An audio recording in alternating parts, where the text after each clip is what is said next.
Chapter 13-15. Quan didn't know that the Qin fan he was about to cripple was actually Spadesy. While doing the live stream, he said, "At this level, I'll just continue to play the game character. I can win anytime I want." Quan's words made many Qin fans feel disgusted, as though they had swallowed a fly. But they couldn't speak. The Asian Cup was about to begin. They couldn't just charge in and tear him apart because that would only increase his popularity. As a fan, what he was most worried about was the person who was about to fight against Hound. They hoped to help Almighty Qin vent his anger and teach him a good lesson. But the difference in their levels was too huge. Would he be alright? Just as the fans were thinking about it, the game had begun. They also noticed that both sides had chosen the same character. Almighty Qin's best hero.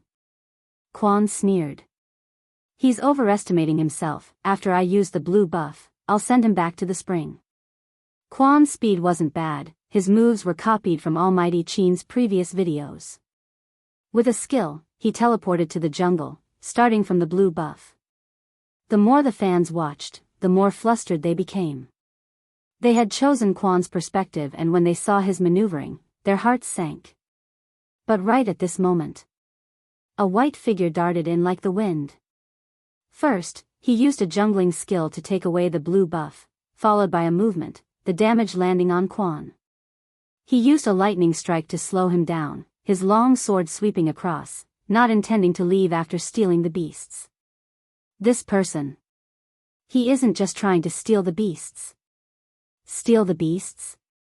Bojo pressed the tip of her tongue against her chin, a smile on her face, but Coco couldn't sense any warmth from her. Her right hand held onto the mouse, her left hand moving so quickly that it was hard to see. On the screen, the figure in the white robe didn't retreat when he encountered the defense tower. Instead, he chased after Hound, who had low HP, and raised his long sword. He's trying to. A tower kill? Isn't it too early? Is he going to trade a life for a life? Quan hadn't expected this person to be so fierce. He turned around and cast a movement speed debuff on his opponent, intending to use a sliver of his HP to counterattack. However, that person seemed to have predicted his movements in advance. With a nimble curve, he dodged his attack and entered his body like the wind. KO. 1. Blood. Listening to the exciting sound effects, the fans watching the live broadcast all widened their eyes. Quan was so angry that he blurted out, "You can't escape either." One must know that the attack power of the defense tower was also very strong. But who knew? In the next second, the figure flashed out of the tower and returned to the blue buff. Teleport. Damn, he's so handsome. What a coquettish move. Oh my god. My maiden heart is about to explode. A certain host has been slapped in the face this time. I can't help but be impressed by that move. Quan could see the comments. He thought that he would be able to perish together, but he didn't expect such an outcome. If he couldn't even beat Qin Mo's fans, how was he going to explain himself? No, he had to think of a way. I was smoking just now. I never expected Almighty Qin's fans to be so good at sneak attacks. I have to fight properly. Quan acted as though nothing had happened, continuing to operate his character. He could see the small map of the game. In his opinion, this fan was too arrogant. He didn't leave after killing him and was still clearing the beasts in his jungle. He hadn't put up any defenses, which was why he had succeeded. This time, he only had half his HP left. He must have absorbed all his HP from the beasts, damn it. But it didn't matter. Soon, he would make him regret his actions. Quan raised his sword and headed for the figure. The fans couldn't help but shout, "Danger!" The figure, who was still killing the beasts, didn't seem to notice them as he continued to slash the beasts with his sword. Once, twice, thrice. Everyone's hearts were in their throats. They couldn't even bear to see the figure being killed. But in the next second, the entire live stream room seemed to have frozen. They watched as the figure swung his sword in a reverse grip on the third time. Swoosh, swoosh, swoosh. With 3 swishing sounds, the screen was filled with silver flowers. Quan's pupils constricted and he wanted to retreat. He hadn't expected the other party to be so fast. His finances were double his. His first move was a big move. No, I can't fight. That was what Quan was thinking. However, this game wasn't something he could stop just because he said so. He allowed him to use teleportation to return to his original position. The figure seemed to have predicted where he would land, turning around with the mouse. With a sweep of his sword, he set up an electric formation. The Quan that was caught threw the mouse to the ground.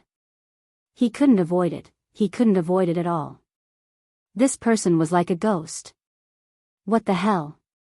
The music blared once more. Anyone who knew how to play would know that it was hard for an assassin to remember after being caught twice. Quan's eyes dimmed and he was about to speak. However, the person in front of him was one step ahead, typing. This is my almighty Qin's maneuvers. Of course, I'm still lacking compared to him. But, Mr. Quan, compared to you who only imitated 1/10 of it, Daddy is fully qualified to send you back to the spring. His words were so domineering that the entire computer room was cheering. Lin Feng was the most agitated, waving his hands. Little spade. Hammer. Hammer with all your might. Smash that bastard. Senior Lin, Team Flower Lin. Bojo tilted her head. Lin Feng didn't care about the name anymore. Why? Continue hammering. Move aside, you're blocking my boyfriend's view. I'm taking revenge for him. Bojo's voice was calm as she typed, her fingers long and beautiful. Lin Feng, that's right, move aside. Don't block Captain. Coco inched forward, trying to leave a good impression in front of his captain. This person isn't sensible. Qin Mo paused for a moment, his thin lips lifting as he nodded. Coco was moved. Was Captain responding to him? Sob sob sob, it wasn't easy. Lin Feng. F***CK. He couldn't stay in this team anymore. No one bothered about him except for Yun Hu, who pulled him over. The others were still focused on the screen. As a live streamer, it was impossible for Quan not to react. Who are you calling an imposter? You just killed him twice and you're making things up. Everyone is playing the same hero and has the same skills, why would I need to imitate anyone? Bojo didn't forget to reply. Whether it's an imposter or not, everyone can tell from his attire. Don't you have any idea? Also, you said I only killed you twice? Hee hee. Chapter 13:16. The entire live stream room could see the message. Of course, they found him handsome. But at the same time, most of them noticed Quan's actions. This Quan was purposely conversing with the other party to distract the other party's attention. Now that Quan wasn't speaking, he had made use of the time he was busy typing to sneak over from the other side of the river, hiding in the bushes. Quan's smile was sinister. I'll kill you every time I go out. I'll let everyone see how I'm going to slap your face. Quan wasn't in a hurry, he was just making sure. He waited for the person to stop, for the time when there was nothing left to hit. Swoosh, swoosh, swoosh, swoosh. He hit the soldier 3 times, and then suddenly rushed up.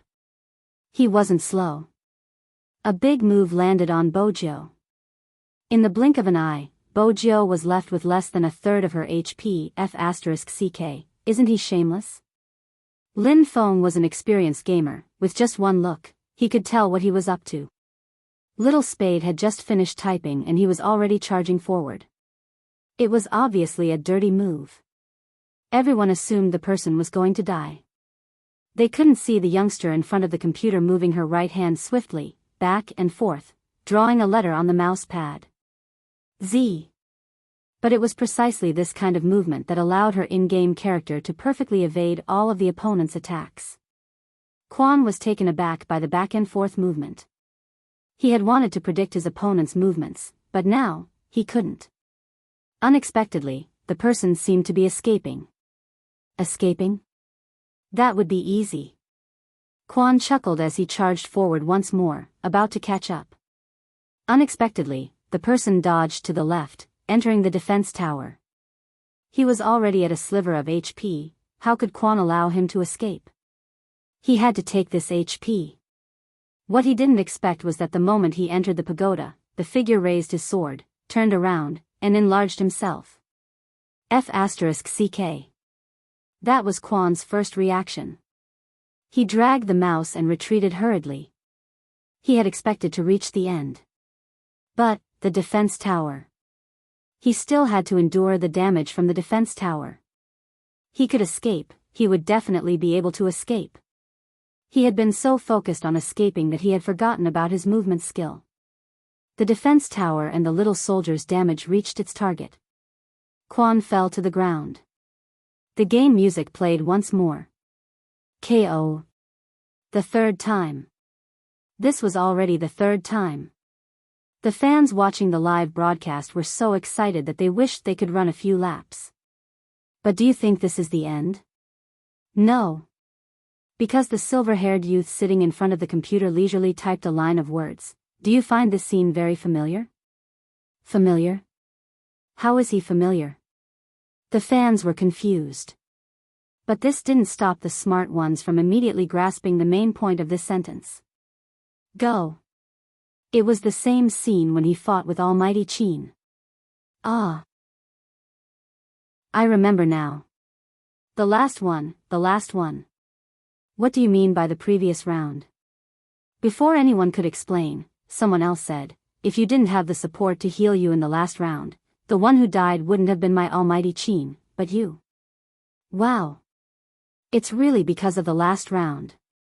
Wait a minute, does this mean that this person purposely let his HP drop to critical levels and then lure a certain streamer into the defense tower just to recreate that scene and help Almighty Qin vent his anger?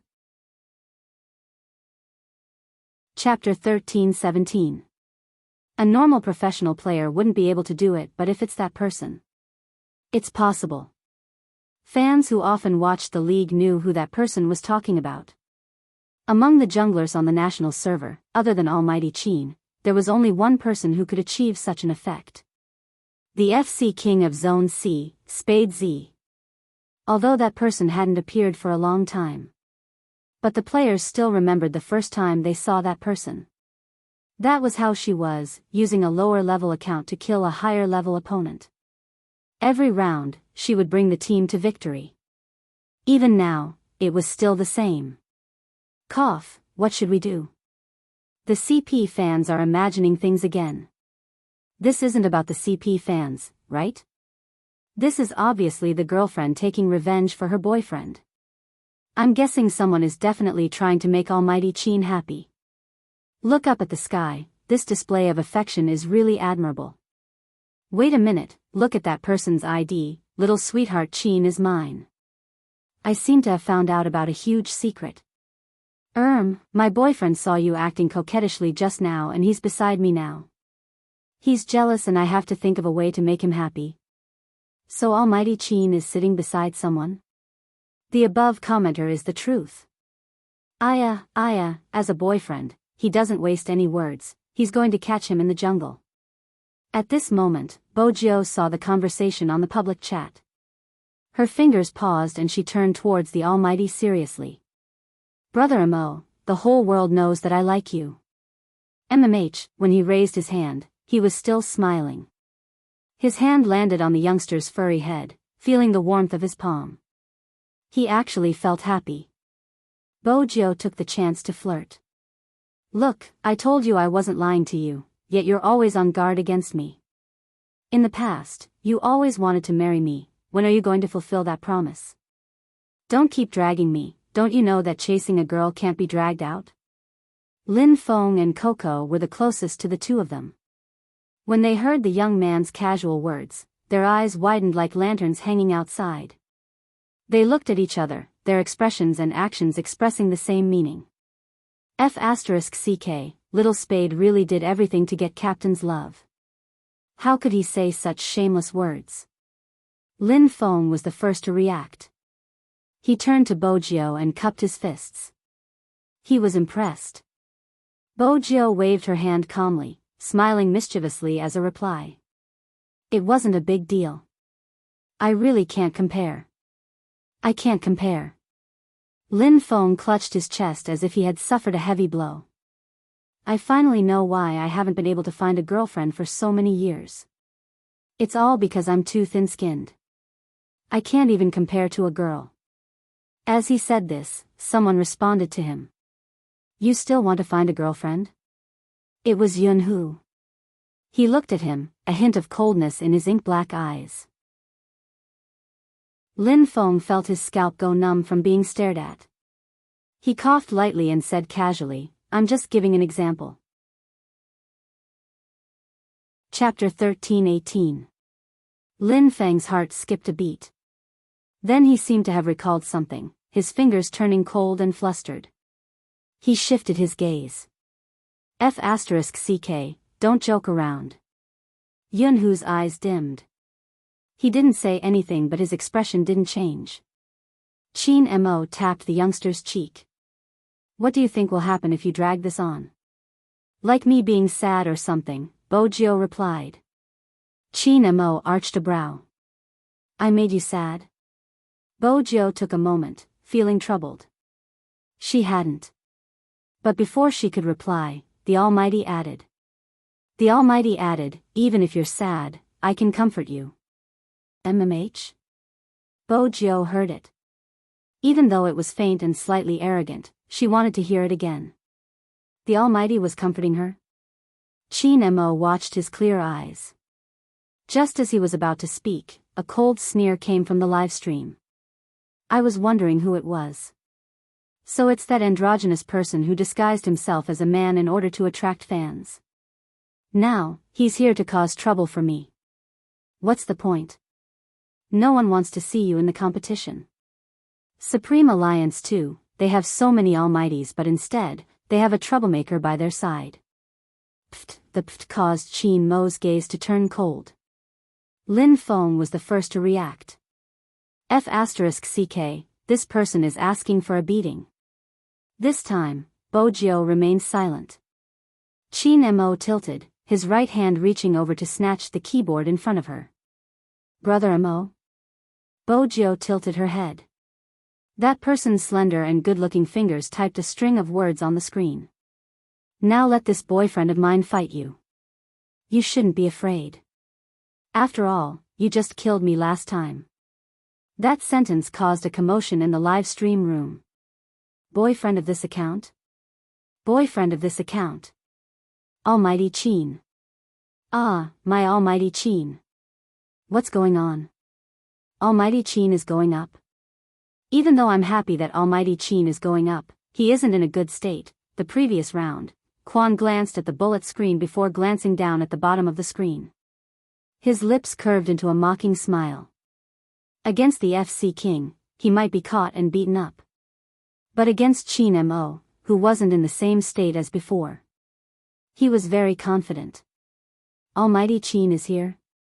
It seems like the rumors are true. Almighty Qin is willing to sacrifice Supreme Alliance's reputation for Spadesy. Since the Almighty is so passionate, I have no choice but to accept your challenge. Let's not fight for mana anymore. Let's fight in the middle lane. What do you think? Soon, the other side replied with one word. Clean and efficient. All right. Coco looked at the word good and couldn't help but worry. Lin Feng felt the same way. These fans might not know. The captain wasn't in a bad state. Instead, he had lost all memories of the game. If you look at him from the perspective of a rookie, he had only played the game for 2 days. 2 days, was it really possible? A 1v1 like this? Coco wanted to move but Rao Rong, who was standing beside him, pressed him down and said in a low voice, look again. For the last time. If he was serious, what would he be like? Chapter 13:19. On the screen, Qin Mo's character had already skimmed out of the spring. Quan was on the opposite side. In order not to disturb the Almighty, Bojo wanted to stand up. She didn't expect that the man would empty a hand and hold her down. His voice was very calm. Watch. MMH? Watch him take revenge for her. Bo Jiao stilled. She supported her chin with one hand, lifting her thin lips lazily. After the words, "this number's boyfriend," warmth filled her heart. The fans watching the live stream noticed Quan's foul once again. He had said he wouldn't use the blue buff, but he didn't head straight for the middle lane. Instead, he used a blue buff in his own jungle before turning and charging towards Qin Mo. Everyone saw the figure. It was coming from the blue buff side, and it even had an ultimate move. They watched as the damage was about to land on the Almighty.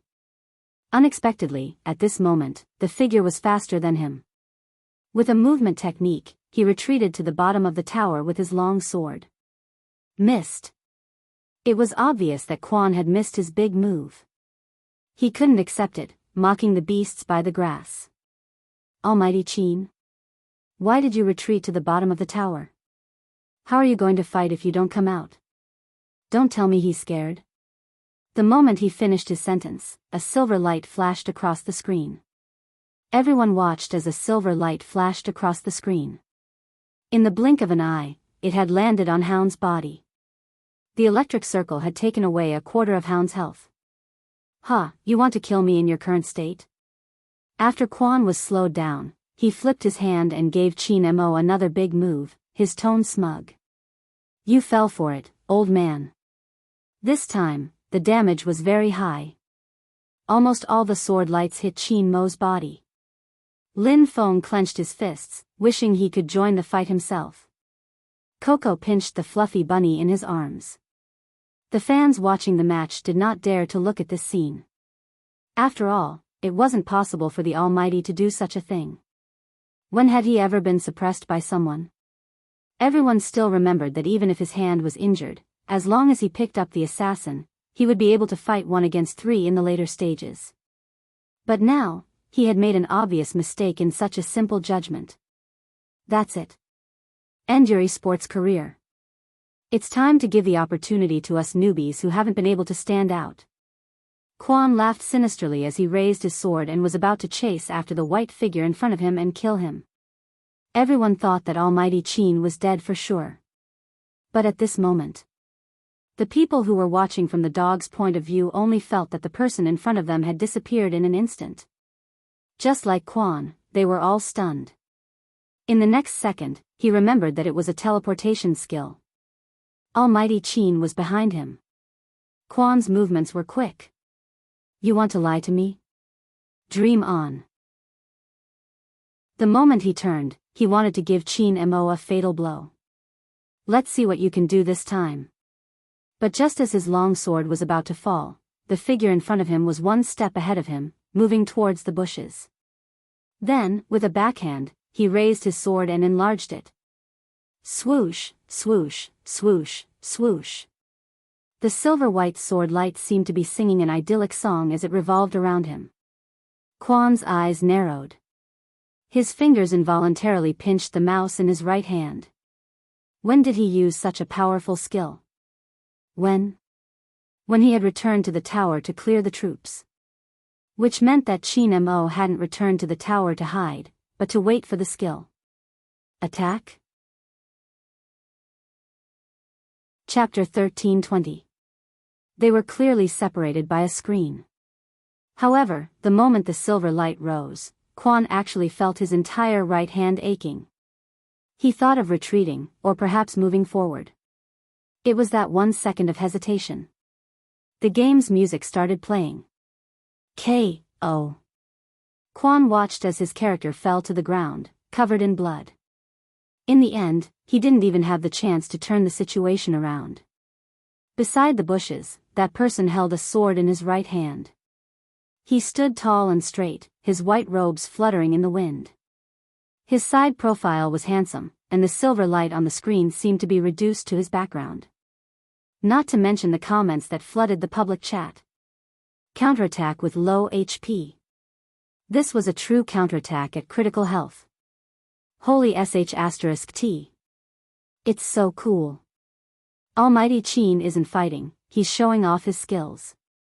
He's showing off to the point that his opponent has nothing left to live for. Shoo, shoo, shoo. Quiet, quiet. Almighty Qin doesn't want to fight a certain streamer head-on. Tell me, how should we fight? If he fights, he'll definitely return to the spring. As a professional player, I can't let ordinary players feel that this game is too bad, or else my popularity will drop. Be serious. I'm going to have a nosebleed from watching this. Is this even possible? Ah. Countless screams and screams quickly swept across the public chat. There was only one message that was displayed at the bottom right corner. That was Qin Mo's message. I'll kill you every time you come out. If you can't, it's my loss as your boyfriend. That was all. He was practically announcing it to everyone. I'm punching you, not because you provoked me, but because you provoked my girlfriend. If the hound hadn't come out before. He had no face at all now. Counterattack with low HP. This was as good as telling him just how big of a gap there was between the two of them, even though they were playing the same game. 4 times. He had already died 4 times. That number was like a slap to his face. But this time, he wasn't playing quietly. He was doing a live broadcast, so he couldn't surrender. But if they didn't surrender and let him out, he would only die more. In the end, the figure blocked the spring just to kill him. Quan was clear that after losing so much face, there was a high chance that no one would watch his live stream again. The popularity he gained from winning against Qin Mo. Everything was gone. He couldn't accept this. This was too unreconciled. He even felt wronged. He was also afraid of being recognized. When the crystal finally broke, he immediately logged out of the game. He didn't even complete the host's requirement of broadcasting for 2 hours a day. After he stood up, he threw a huge tantrum. Just when he thought that was it. A stranger in QQ said to him, "Are you willing to lose just like that?" Of course not. The hound did not want to go back at first. But when he saw the next sentence, his thoughts changed. I can help you.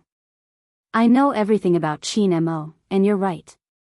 He isn't as strong as before, but it's not because of his hand injury. If you're interested, reply me and we can have a good chat. It was as if the gods and ghosts were at work. Although he did not know who the other party was. Quan sat back down and hesitated for a moment before typing, "What do you want to talk about?" Chapter 13:21. The man's words pierced through Quan's last shred of shame. This made him pound the keyboard loudly. What is your purpose? Are you here to help me or to mock me? The stranger typed again, "Young man, don't be anxious. I'm saying this to tell you that you can't react like this. The people on the internet just need to pretend to be wronged. No matter what you've done, they'll forgive you. Besides, you only took a few things from someone else. What's the big deal? If you pretend to be pitiful during the broadcast and apologize, some people will naturally forgive you. Some people might even think that the pro players are suppressing you. After all, in my eyes, those methods just now were too flashy. Think about it carefully. Isn't what I said right?" At this point, Quan found a balance in his heart. Isn't he suppressing the newbie? That person is afraid of others surpassing him. What almighty? He's probably crippled now. Wait a minute, you said that the problem with his strength wasn't because of his injuries, but something else? What's the reason? If I'm not wrong, he has amnesia. He has forgotten everything, including the attributes of his character. Do you think the committee would be willing to let such a player represent China in the Asian Cup? Even if he used to be the most valuable almighty in the market, this competition isn't about business, it's about who is the safest. Amnesia? Qin Mo had amnesia. Quan's first reaction was disbelief. He continued to read the message, reading it over and over again. In the end, his eyes dimmed and he stared at it for a long time. On the other end of the computer was the person. She didn't even dare to reveal her face, afraid that the system would recognize her. She had rented a house and hadn't stepped out since she came to Jiang City. She knew that the moment she revealed herself, she would be in danger of being caught.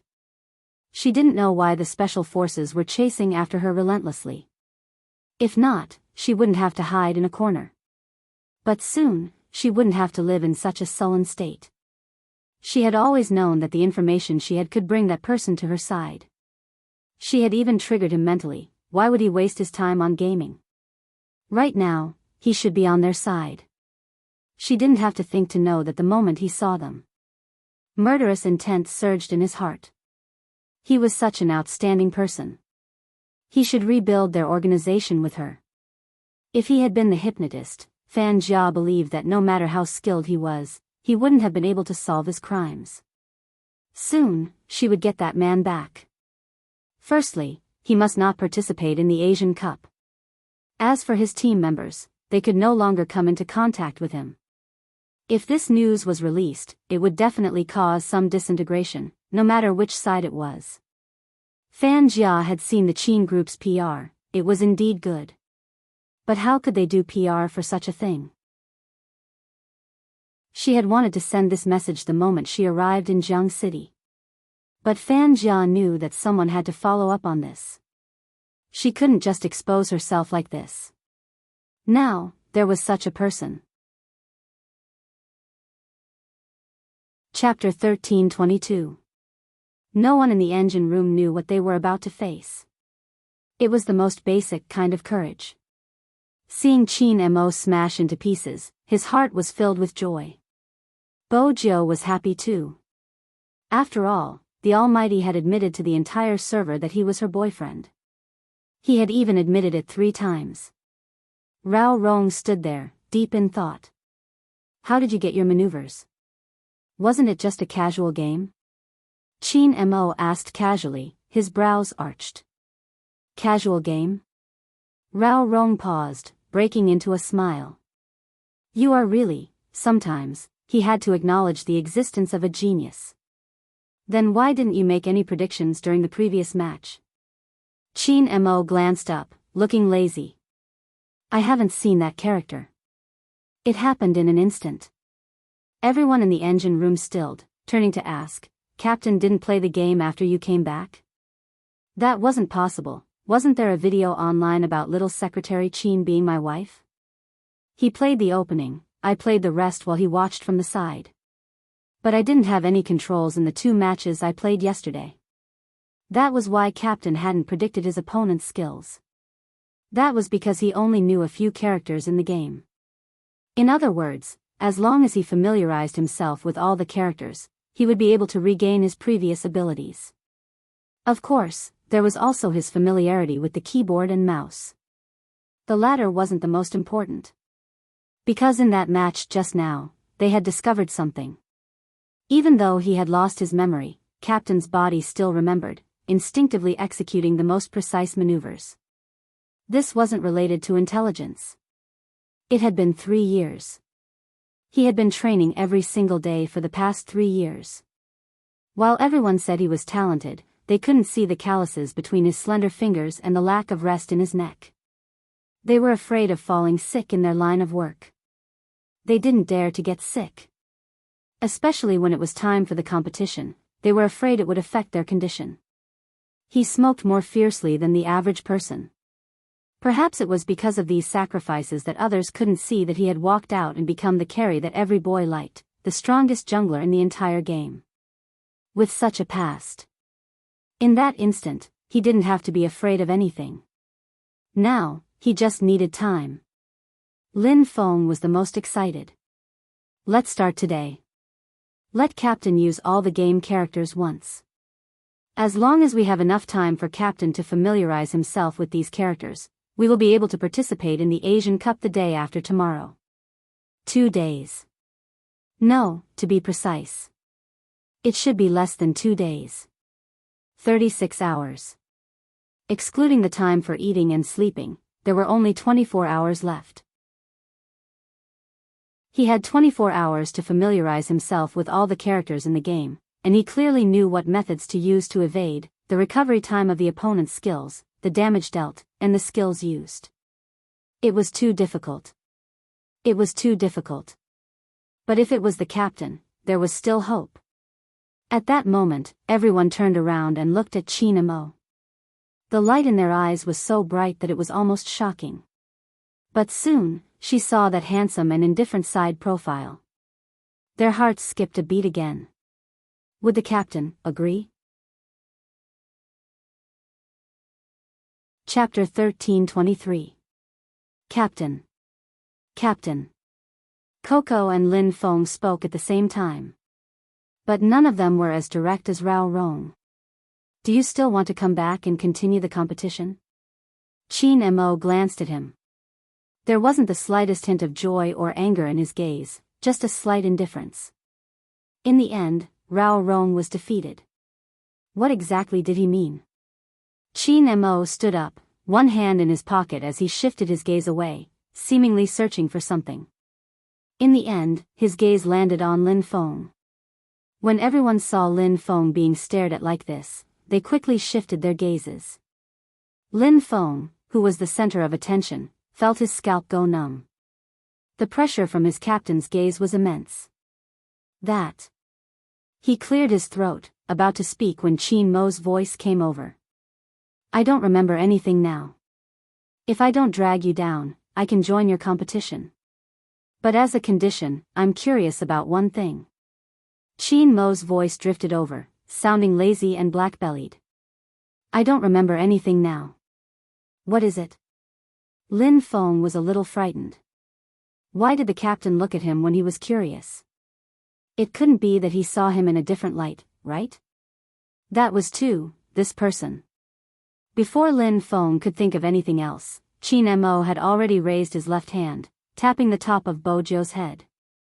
She has always been telling me that we are dating, that I was the one who chased her and that she was the one who insisted on marrying me. I really want to hear the real story. In an instant, Lin Feng had reached their captain's point. Speaking of which, Captain, I've tolerated Little Spade for a long time. Lin Feng rolled up his sleeves, his face full of indignation.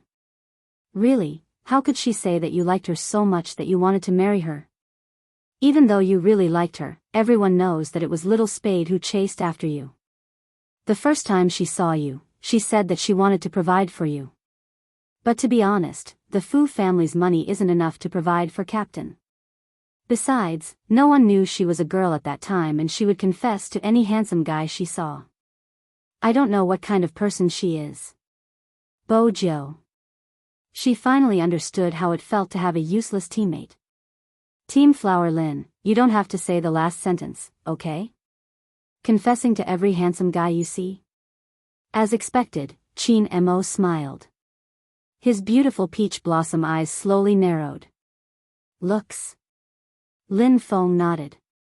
They're very particular about looks. Is that so? Everyone present could hear the slight coldness in his voice. Even the uncle, Yin Wuyao, felt that after today, little Captain's path in love would not be easy. And then?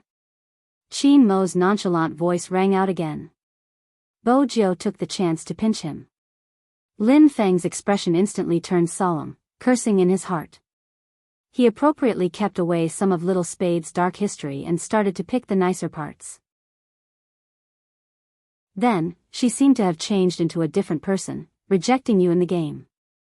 The few of us discussed this topic in detail. It must have been her ploy back then, loosening the reins only to grasp them better.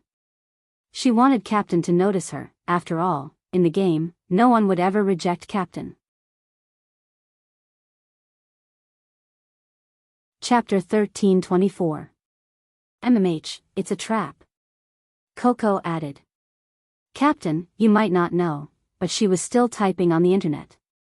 After flirting with us, she invited us to meet up. She knew exactly what you were thinking. It was all an act. Honestly, if a girl chased me like that, I would just give in. Chin Mo was good at catching the main point. So, she was indeed the one who chased me. Of course. How could someone like their captain chase someone? Even if he was interested in Little Spade, he would lure her to chase him. But, Captain, Flower Lin said that you really like Little Spade. No, you like her very much. You might not know, but when we saw you interacting with someone on your official Weibo, we were all stunned. We tagged you so many times, but you never replied. At this point, Coco's eyes turned bitter again. But at this moment, Qin Mo wasn't concerned about it anymore. Instead, he was concerned about what Lin Feng had said. Lin Feng noticed that his captain was looking at him again, so he immediately asked, "Captain, can we continue playing now?" "Wait." Qin Mo tilted his head, reaching out to grab a certain someone who was about to sit down.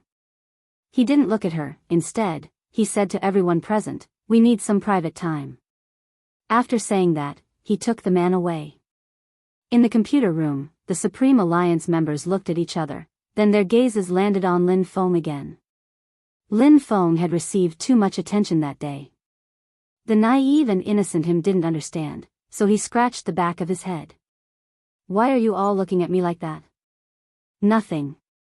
He looked up at the sky. In the future, when they got a girlfriend, they had to control Flower Lin's mouth. She was such a troublemaker. Grandfather Butler watched from the side, his fingers supporting his forehead, shaking his head helplessly. His movements were elegant. As a qualified butler, how could he not entertain the guests when the owner wasn't around? Hence, just when everyone wanted to sneak a peek at what their captain wanted to discuss with Little Spade, Grandfather Butler brought a tray full of desserts to the computer room. Grandfather Butler dutifully brought the tray full of tea and desserts to the computer room. He smiled and blocked everyone's way.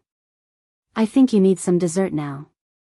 Yin Weiyao really wasn't interested in tea and desserts. Coco's eyes lit up when he saw the snacks. He stuffed a handful into his mouth and held Yin Weyao's hand. "Uncle, you have to try this. It's really good." Before Yin Weiyao could speak, Lin Feng, who was standing at the side, leaned over. "Damn, this is too delicious. Hu Zi, come and eat." Yunhu and Yin Weiyao, after a few refreshments, the two of them forgot that there was a better show to watch. Sure enough, the characteristics of pig-headed teammates were the same. After being bribed, they would still help the person pay. Grandpa Butler smiled like a gentleman. Sometimes, protecting the young master's face was what a qualified butler had to do. However, this matter was a little strange to Grandpa Butler. After all, he never had to worry about the young master. Now, it seemed that someone was going to dig up old scores. Grandpa Butler raised his hand and glanced at the silver pocket watch. It's time to prepare dinner again. I wonder what young master will say this time. Sigh, I've chased after many people. Chapter 1325. Bojiu, who was brought to the room by the Almighty, knew it clearly. The Almighty was going to settle the score with her. Lin Huahua's stupid teammate had caused her so much trouble. Instead of being passive, she decided to strike first. That had always been Bojiu's style. Hence, the moment she reached the room, she spoke with a sincere expression, "I can explain." "Oh." Qin Mo glanced at her, his fingers twirling the poker cards. When he heard her words, he tossed the poker cards onto the coffee table and leaned back unhurriedly. Bojiu smiled. "Look, I'm a girl, right? MMH?" Qin Mo arched a brow, his entire attitude telling her to start her performance. Bojiu felt that his attitude wasn't respectful. She reached out and cupped his face before continuing, "Ever since I was young, Grandfather Butler taught me that as a lady, I have to be reserved." Qin Mo laughed when he heard that. "What are you laughing at?" Bojiu arched a brow. Qin Mo moved her hand away, his voice slow. "You really are a failed example of education." Bojiu smiled nonchalantly. "As a lady, I have to keep up appearances, right? It wasn't easy for you to forget my dark history. I'll definitely say that you chased me."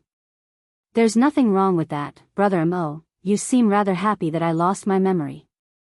Qin Mo flicked her hand away. "Go over." Bojiu. Seriously, He wasn't even allowing her to take advantage of him?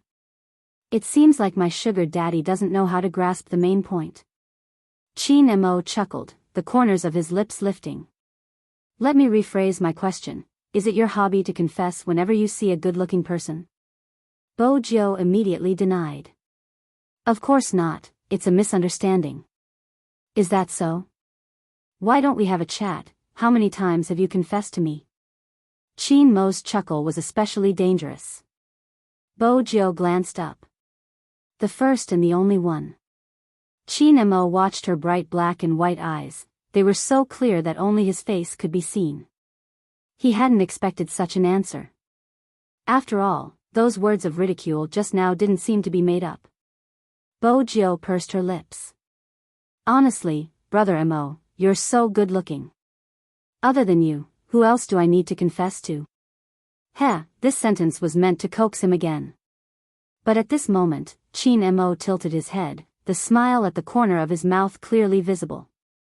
It could be seen that he really fell for it. Bo Jiu didn't notice his smile and continued, have you forgotten how hard it was to woo you? When I first met you, you were like a doll. Because you were so beautiful, I couldn't bear to raise my voice at you. You don't know how fierce I was when I was young, but I was gentle to you.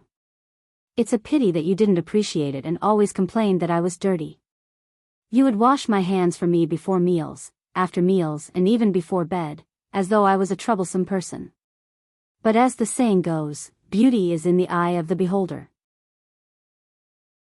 Even then, I still found you adorable. Otherwise, why would I treat you as a girl? Of course, Bo Jiu would never say that out loud. At the time, I realized my feelings. I shyly hugged my piggy bank and went to you to confess to you. Bo Jiu pursed her lips. But it didn't end up as I wished. Chin Mo swept her a glance. Shyness? Are you sure that's an appropriate adjective for you to use? He couldn't imagine that such a tender scene could have been done by this person. At that time, I was still very innocent. I really wanted to buy you, but unfortunately, you were too expensive. Chin Mo arched a brow. Is that so? My innocent sugar daddy fell in love with me at first sight when I was young? I was 3.5 then. Bo Jiu took the chance to hold his hand. Do you understand the feeling of being electrocuted? Chin Mo allowed her to hold his hand without a change in expression. He lifted his lips in amusement. I don't understand how a 3.5-year-old could experience the feeling of being electrocuted. She was really good at bullshitting, talking about being electrocuted. Bo Jiu's face sank. That's right, I didn't understand it back then, but now that I think about it, I liked you too much. With that, Chin Mo couldn't take it anymore. He pressed her onto the sofa, looking down at her from above. His handsome face tilted over, his breath landing on her ears. Let's end the nonsense here. As for Sugar Daddy's private life, I only have one request. Since you chose me, you must always choose me, understand? If Sugar Daddy is too fickle, I'm not sure what I'll do. Bo Jiu wanted to speak, but his kiss messed up her breathing. It wasn't just a kiss, his hand had already reached over. He had already lifted her shirt and was moving in from top to bottom. Bo Jiu's entire body was burning. She couldn't shake off the numbness from his kiss. Her clothes and hair were messy and filled with an ambiguous sense of beauty. Her face was flushed red. The kiss by her ear gradually heated up, and even her legs felt a little weak. Because of his hands, her voice became a little choppy. We still have to play games outside, I know how to play. He leaned forward and planted a kiss on the side of her neck. But my sugar daddy, shouldn't you be more focused when I'm pleasing you, MMH? This wasn't pleasing her, it was obviously a sweet and scratching punishment. He almost rubbed her entire body, but he refused to let her. He was like a seductive demon as he whispered in her ear with a hoarse voice, are you going to confess to other people, Ben, I've never done it. The sound of clothes rubbing against each other made Bo Jiu even more uncomfortable. She decided to take the initiative, wrapping her long legs around his waist. Then she smiled and kissed his Adam's apple. She was like a mermaid at the bottom of the sea, full of charm. Speaking of which, Brother Mo, you're really good at enduring. Qin Mo's gaze deepened because of her actions. The person in his arms knew all too well how to crush his rationality. It wasn't wrong to say that a beauty could see through one's bones. The smooth jade-like skin in his hands.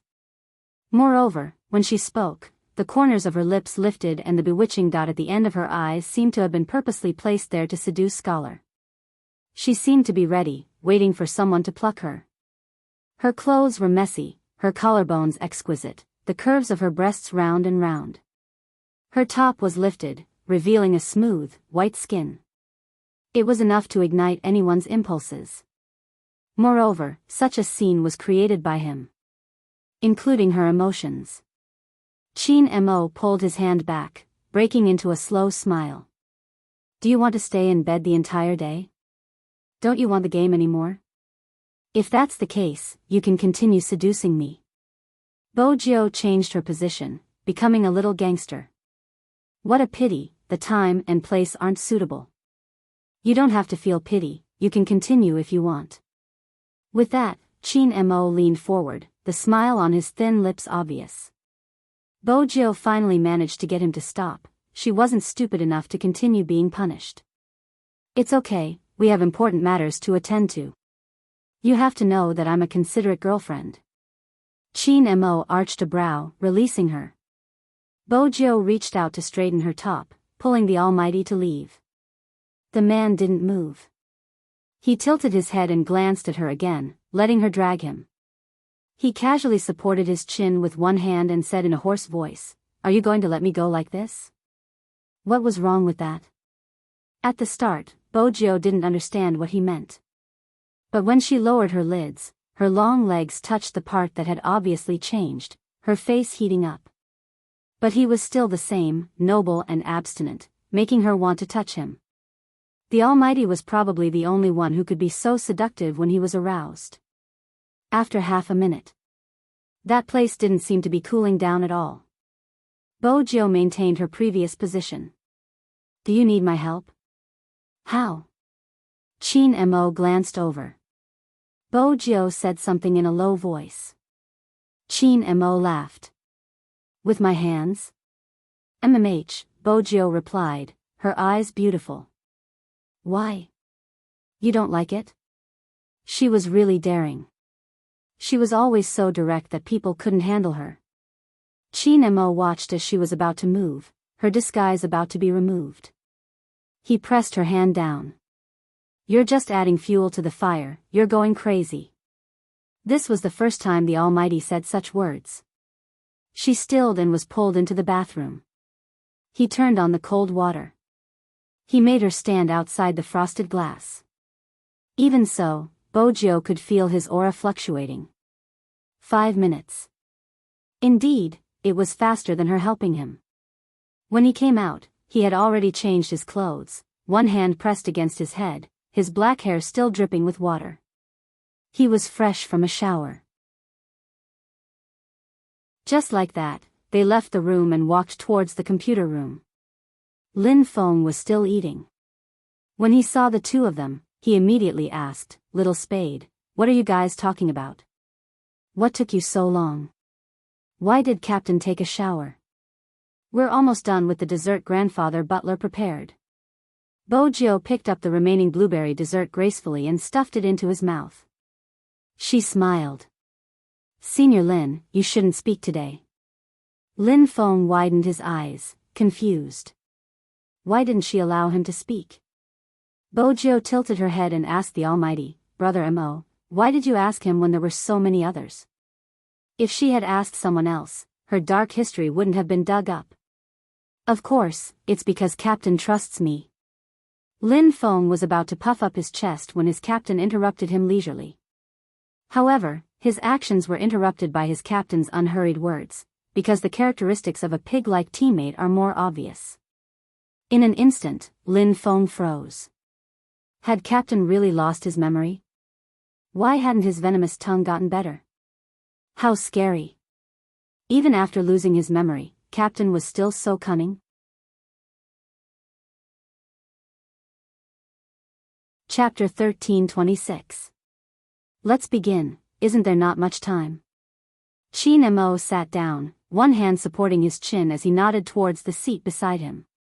Then he swept Bojo a glance, his intentions clear, he wanted her to sit beside him.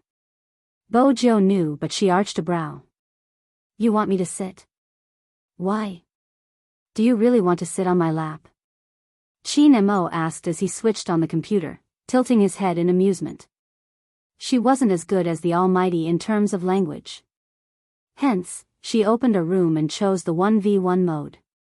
It was a 1v1 against the Almighty. Every time they started, she would switch to another character to fight against the Almighty. As they fought, she would introduce the moves of the character. Lin Feng was in a daze. Rao Rong watched as well, flicking the cigarette ash in his hand. No one had expected Little Spade to use such a method to get their captain to memorize the character's attributes. But it had to be said. This was the best method. It didn't just deepen the impression. More importantly, Little Spade's hand speed and awareness were rare in the esports world. With such a person as a sparring partner. This meant that as long as their captain was familiar with the moves of the character, it wouldn't be easy for an average person to defeat him. Perhaps, there really was hope. Everyone's eyes lit up when they saw Chin Mo tilting his head and moving his mouse. The other members of the team didn't slack off either. They logged into the game and started their daily hand speed training. Even Shui Yaoyao and Feng Shang, the two reserve members, didn't slack off. The air in the computer room definitely wasn't good. Boys liked to smoke while playing games, but today they were restraining themselves. They even went to the toilet less than usual. After every round, they would reach out and press the back of their necks, then lean back and wait for the next round with a cigarette in their mouth. It was just a short break and it was the time to prepare before they entered the game. It was probably because they wanted to win too much. Every esports player had a dream in their heart. They wanted to wear the national flag and stand in the center. Hence, even the sacrifice felt sweet. Because they were clear. They were never the same person. And there was their teammate beside them. Time passed little by little.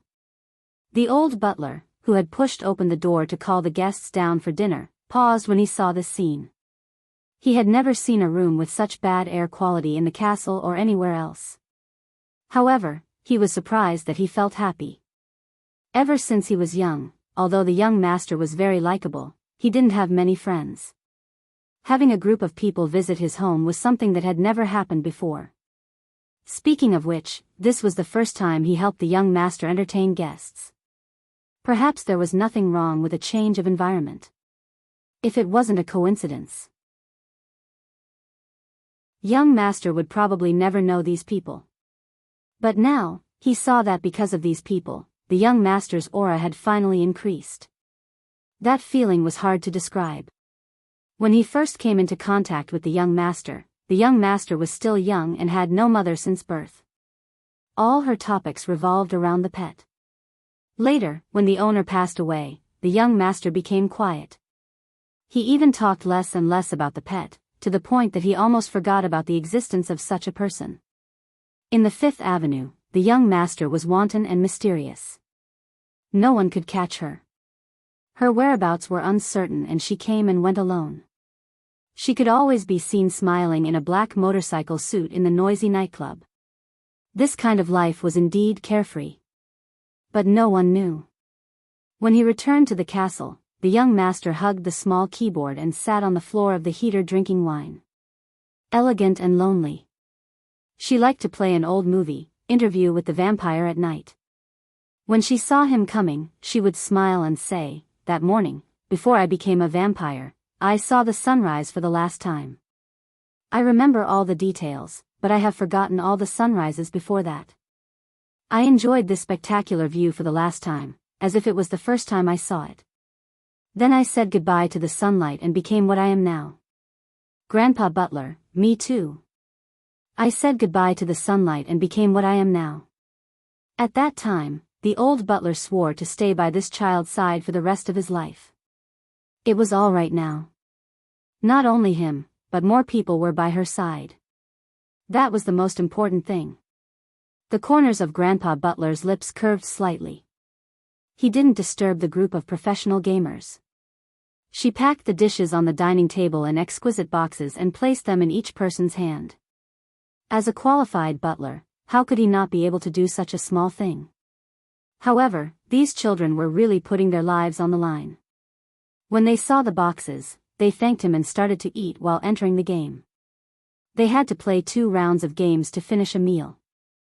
It was really tough.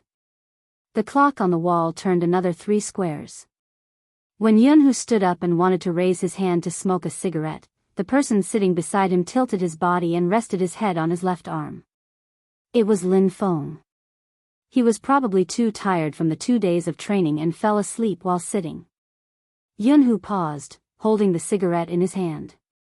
He didn't light it up, using only one hand to familiarize himself with the sensitivity of the mouse. The night outside was getting darker and darker.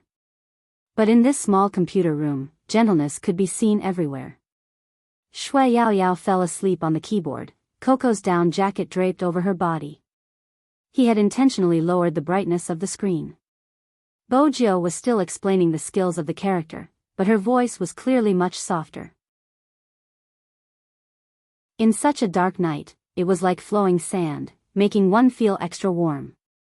But even so, Qin Mo could hear the tiredness in her voice. He tilted his head and said, "All right, you don't have to say any more. Remember to speak quickly." Bo Jiu took a sip of water to moisten her throat. Qin Mo freed a hand and lifted her chin. "Open your mouth." MMH? The Almighty wanted to kiss her? No, that wasn't possible. If he wanted to kiss her, she wouldn't have opened her mouth, he should have closed her eyes. However, the last time the Almighty made her close her eyes, he only told her to keep dreaming.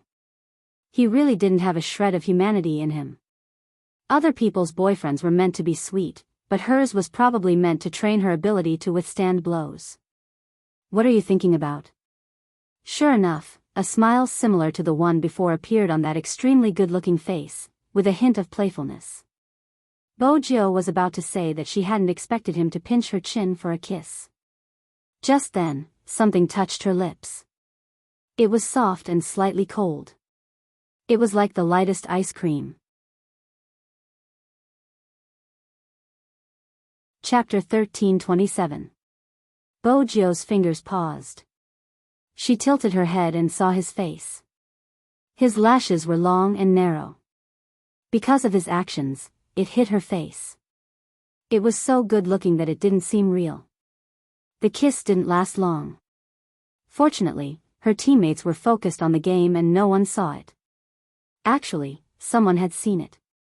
Rao Rong had just finished a match. When he glanced up at the time, he saw the scene. But he wasn't Lin Feng. He glanced over and smiled. With a cigarette in his mouth, he continued with the second match. In the past. It was hard to imagine. Who would fall in love with the aloof and cold Qin Mo fall in love with? After all, when he had known him, he had been a youngster who only acted according to his preferences. He had been so cold that it had been a headache. He definitely didn't have much patience. He hadn't even batted an eyelash at the beautiful female casters. Regardless of how seductive they were, even if they were to stand naked in front of him, he would always have a mocking smile on his face. From the looks of it, when it came to love, he had to be gentle. Rao Rong clicked lightly, entering the next match. Bo Jiu listened to the tapping of the keyboard. She glanced down at the wet lips after he had kissed her. Her heart started to race. But the Almighty was indeed the Almighty. When he didn't speak, he was as beautiful as a fairy. The moment he opened his mouth, he would reveal his true self.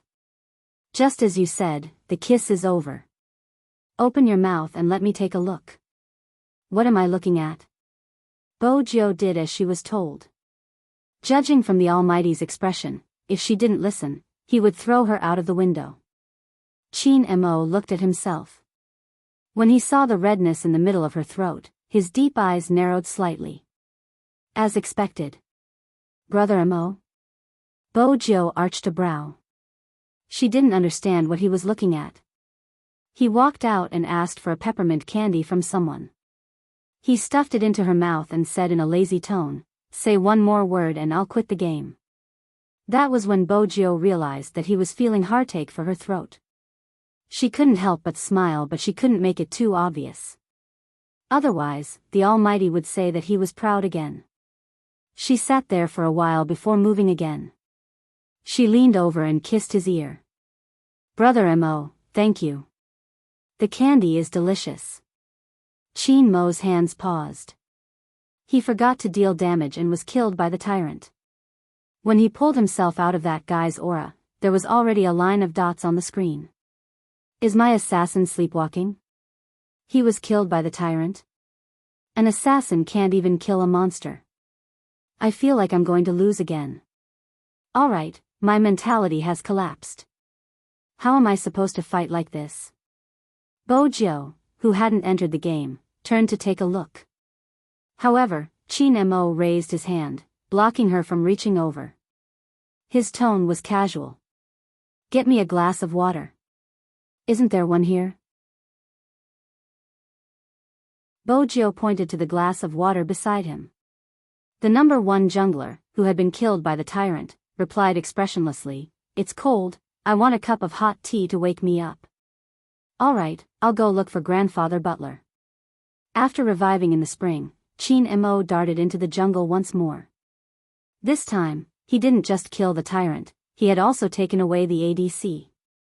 In an instant, the situation in the game changed. His teammates who had won without doing anything were a little confused. Since his jungler was so good, why had he been killed by the tyrant? It wasn't just his teammates, even the opponents were asking the same question. Chin Mo moved his fingers, replying, "Lagged internet connection." That was why gamers had the same routine. Regardless of the situation, there would always be a perpetual excuse, lagged internet connection. But only Chin Mo knew what had happened in that instant. How could he be affected by a prey to such an extent? Chin Mo lowered his gaze, not saying a word. Next, he didn't give her a chance to speak.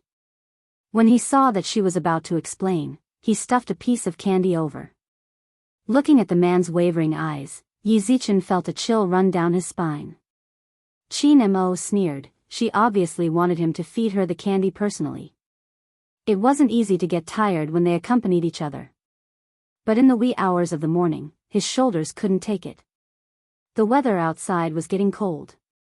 Bojio glanced up, turning to Yin Wuyao. "There's a room, shall we get everyone to sleep in?" "Let's sleep here." Yin Wuyao flicked the ash off his cigarette. "Sitting in front of the computer gives me a higher chance of winning. Everyone probably feels the same way, me too." With that, Yin Wuyao leaned back. "It's good, I feel at ease." Bojio understood the feeling he was referring to, her lips curving into a slight smile. Yin Wuyao spoke again, "Little captain." "MMH?" Bojio arched a brow. Yin Wuyao knew that everyone was asleep. Those who weren't asleep couldn't hear their conversation. "Continue playing, if you really can't take it, just wear female clothes, it's nothing. You can just change back."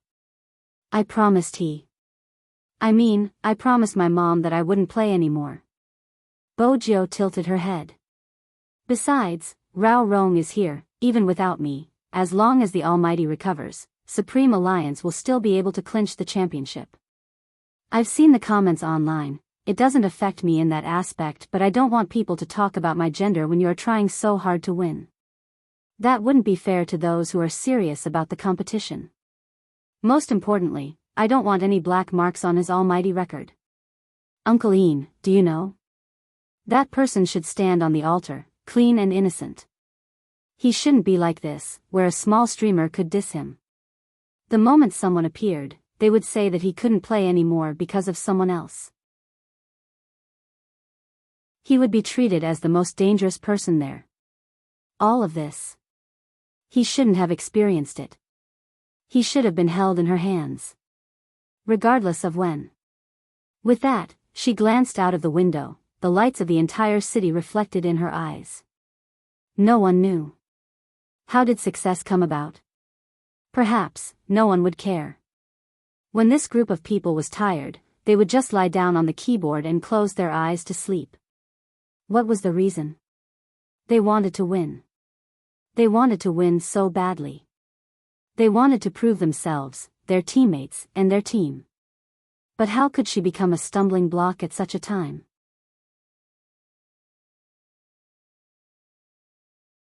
Chapter 13:28. Night fell. Some people were working hard. Some people didn't understand. In the small computer room, everyone was thinking about fighting for a glimmer of hope. A piece of news appeared on a forum. The title was very eye-catching. Can this almighty still represent China in the competition after losing his memory?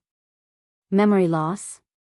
When the netizens saw this word, they naturally clicked on it subconsciously. Then they saw the description above. The number 1 jungler in the entire server, the most valuable MVP player. There are too many fans who label this almighty. As someone who likes him, I have to admit that up until now, no one has been able to surpass him in terms of operational awareness. But now that he has lost his memory, everyone has seen the previous competition. There were 5 players and he actually lost 1 life to a streamer. At first, I didn't believe such a thing would happen to him. But when I saw the video, I knew that it wasn't his operation. Under normal circumstances, he wouldn't have achieved such a result. Some fans, don't be in a hurry to talk about his hand injury. His hand injury isn't something that happened in a day or two. Everyone has seen it for themselves. Even during the National League, when he faced the national champion Xiangnan, he didn't lose any of his drive. But look at his operation in this match. It's obvious that he has forgotten his previous awareness. Can he still represent our country in the competition? I know that no one is willing to see this team fall apart, but to be honest, he is really old. Now that he has lost his memory, why can't we, as his fans, think about it from a rational point of view? Is it still suitable for him to play in this match? I believe the National Organizing Committee has an answer in their hearts. After all, this concerns the reputation of our country. This post was too provocative. Whether it was the timing of the post or the topic it was leading to, it caught people off guard. Although he didn't point out who this almighty was, from the description, people could already guess the name. Chinamo. The almighty in their hearts. In just an instant, the internet exploded. Every fan was burning with anxiety. Their almighty actually lost his memory. Was that possible? Many people were replying to the post, asking, "Where did you get the news? How could my almighty Qin lose his memory?" In less than 10 minutes, the post became a hot topic. Too many people joined in, regardless of whether they were fans of esports or had never watched an esports competition before. The scene became out of control. The only thing that could be salvaged was that Feng Yi noticed the post immediately. After all, he was living and eating in the company to keep an eye on the PR side. It was just that he had thought too much about what would happen. She never expected that young Master Qin's amnesia would be exposed. Because only the internal members of their team knew about this news. Moreover, he had just told Lin Feng about this news. Under normal circumstances, a person like Feng Yi, who worked hard in the business world, would first suspect Lin Feng. After all, that fellow was indeed a chatterbox. But he knew about the members of Supreme Alliance. Those people might be very talkative. However, he would always think from the other party's point of view. Chapter 13:29. Moreover, it was a waste of time to think about who had leaked the secret. What he needed to do now was to salvage the situation. Feng Yi clicked on the mouse, reading the post 3 times. From the moment it was released until now, it had been problematic at every point. Firstly, it was the timing that the person had chosen. It was published in the wee hours. At this time, most of the people online were netizens. The company was basically in a state of rest. If he hadn't been mentally prepared, he wouldn't have seen this post. Secondly, if it had only been about young Master Qin's amnesia, it would have caused an uproar. But without the guidance at the back, he had other ways to deal with it. Supreme Alliance had never found excuses to evade anything. If the fans wanted to know, they could ask the officials directly. But the person who made the post didn't just want to expose young Master Qin's amnesia, the crux was the latter point. It involved the country's reputation, which would definitely make people feel that this matter had to be resolved. This wasn't a post made by a fan. A fan wouldn't do such a thing. Feng Yi frowned. He didn't expect the committee to not care about this matter. Even if they hadn't cared in the past, with the influence of the internet, the committee would have their own considerations. Feng Yi stood up. His first reaction was to use all his connections. He didn't care about the time anymore, dialing a string of numbers. Hello, Boss Lee. It's like this, there's something. It was hard for anyone to imagine that there would be a day when the person known as the Smiling Fox would use such a pleading tone to talk to someone. But before he could finish, the person on the other end of the line interrupted him. Little Feng, I saw the incident with Supreme Alliance. Boss Qin's amnesia is a huge matter, how dare you hide it?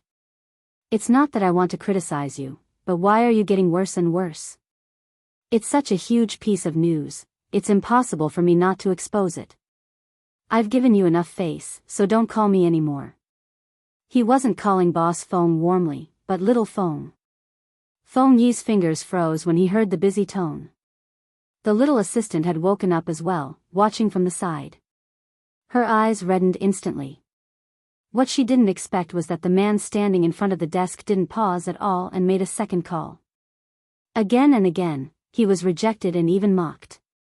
In the end, someone finally agreed to talk to the organizing committee, but it was just a casual talk. The little assistant looked at CEO Feng, who reached out to tug open his collar, and felt that it was too difficult. How could he still smile when it was so difficult? Thank you, Mr. Zhang. I'll treat you to a drink later.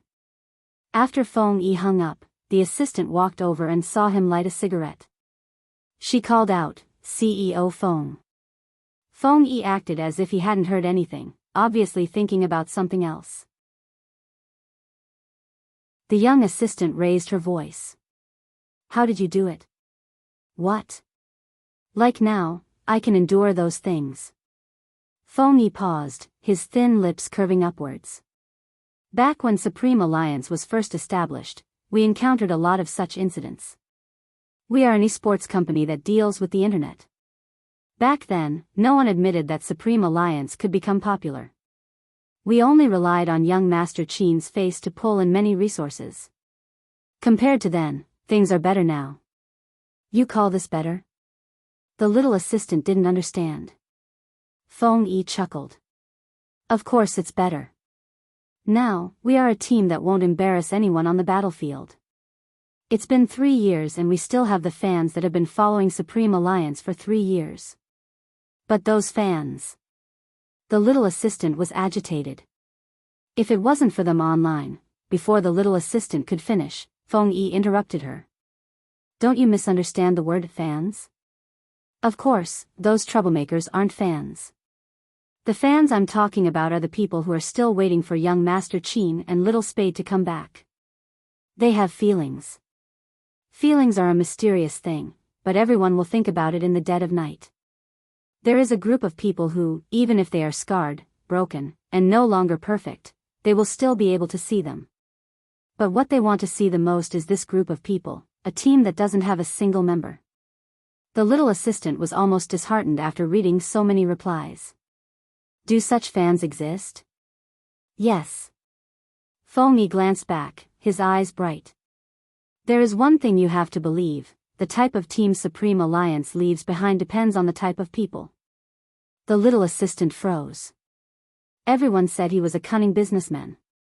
But once a businessman had feelings, he was even more eye-catching than an ordinary person. Feng Yi didn't dwell on this question for long. He lifted his wrist. It's 1 a.m. now. Make some preparations, one of the team members will be chosen for an interview tomorrow. It's best for the members of Supreme Alliance to talk about it. I'm heading over to the committee. Boss Feng, aren't you going to delete the post? The little assistant was shocked since it was posted on their official account. Feng Yi glanced up. There's no use. The little assistant froze. This was the first time she heard the word no use from a man's mouth. The sky outside was dark. It was so dark that there seemed to be no light. It was 1:30 am. Quan sat in front of the computer, typing a string of words. The words you taught me are indeed impressive. The internet is in a mess. Even if the Almighty has a strong background, he will have to leave this time. Don't be anxious, this is just the first step. The person replied quickly. Quan was shocked. Just the first step. That's right, I'll teach you the second step. Quan's eyes lit up when he saw the message. He glanced at the status displayed on the screen, eager to give it a try. In the computer room of the apartment, Yunhu saw his phone ringing. After muting the sound, he walked out to take the call. The next moment, his eyes widened and his voice deepened. I understand, I'll tell them. Them? Some fell asleep from exhaustion while Captain is still familiarizing himself with the controls. They are all doing well. I won't reply this time, I'm just going to check on the situation.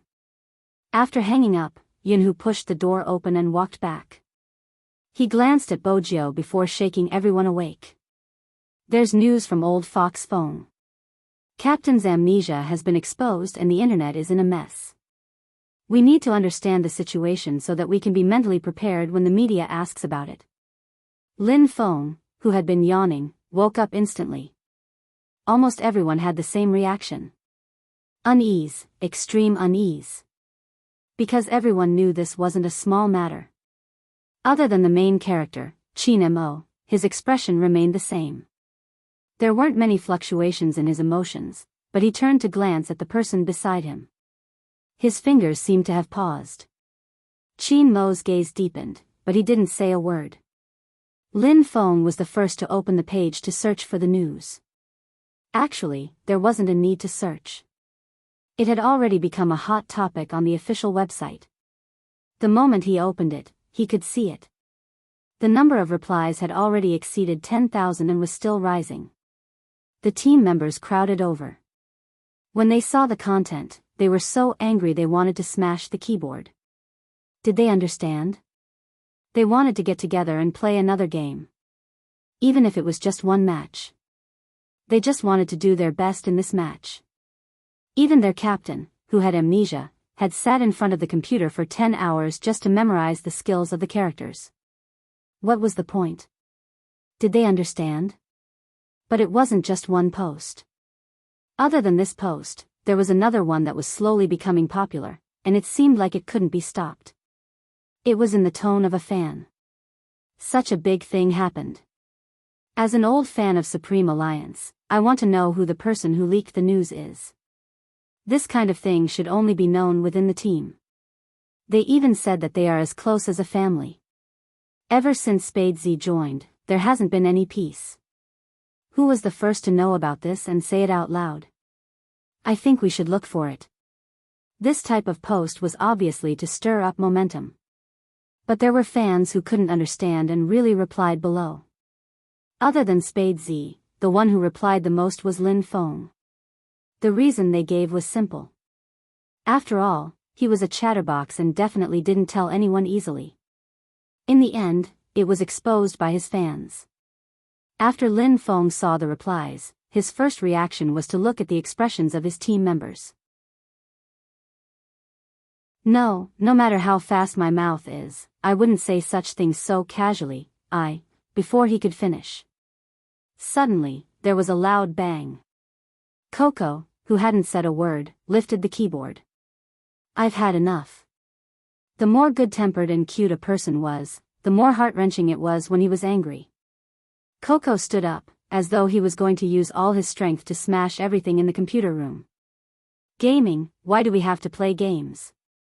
What kind of lousy profession is this? How many people do we have to interact with? These likes, are these F***king likes? Anyone who knows what it means to like someone wouldn't be like this. I've had enough of such likes. I'm almost out of breath. Quit the industry, F***king Asian Cup, whoever wants to play can play. I'll touch this thing again,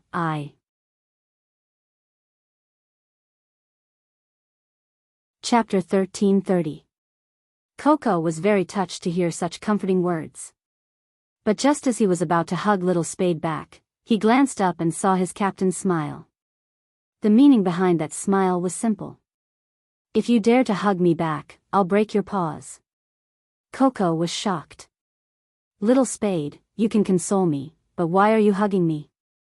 Do you want Captain to tear me apart? With that, Coco stopped and calmed himself down. As expected, compared to the internet attacks, he was more afraid of Captain's gaze. Bojo felt hurt. Shouldn't little Sissy be extremely touched at this moment? Why was he so afraid? Bojo was still raising her brows. The atmosphere in the team had changed completely. Everyone knew why Coco had such a reaction. They were all suppressing their laughter. Lin Feng let out a long breath and said, "Deal with it." Yes, since it happened, they had to solve it. This was their usual style. They would deal with it when they couldn't solve it. Besides, they believed Feng Yi was already in the process. As for the process, they would have to wait until dawn. From 3 a.m. to 8 a.m., this was the most difficult time. Bojo suggested, go and rest, put aside the training. Especially at this time, you have to be more alert in front of the media. I'm guessing old Fox Feng has some plans. Why don't we wait for his call? Sure. Yin Buyao was the first to stand up. He reached out and massaged the back of his neck. It's important to relax before the match. If you can't sleep, you can play cards. It's fine to play cards. Feng Shang blushed. I am good at cards. Bojo laughed. Then let's play cards. I'll be in the same group as Brother Mo. Qin Mo arched a brow. Are you sure I know how to play? Brother Mo, don't worry. Even if you lost your memory, no one is better than you when it comes to scheming. Bojo lowered her voice. Qin Mo smiled. Is that a compliment? Of course. Bojo adjusted her collar. I'll help you draw the cards later.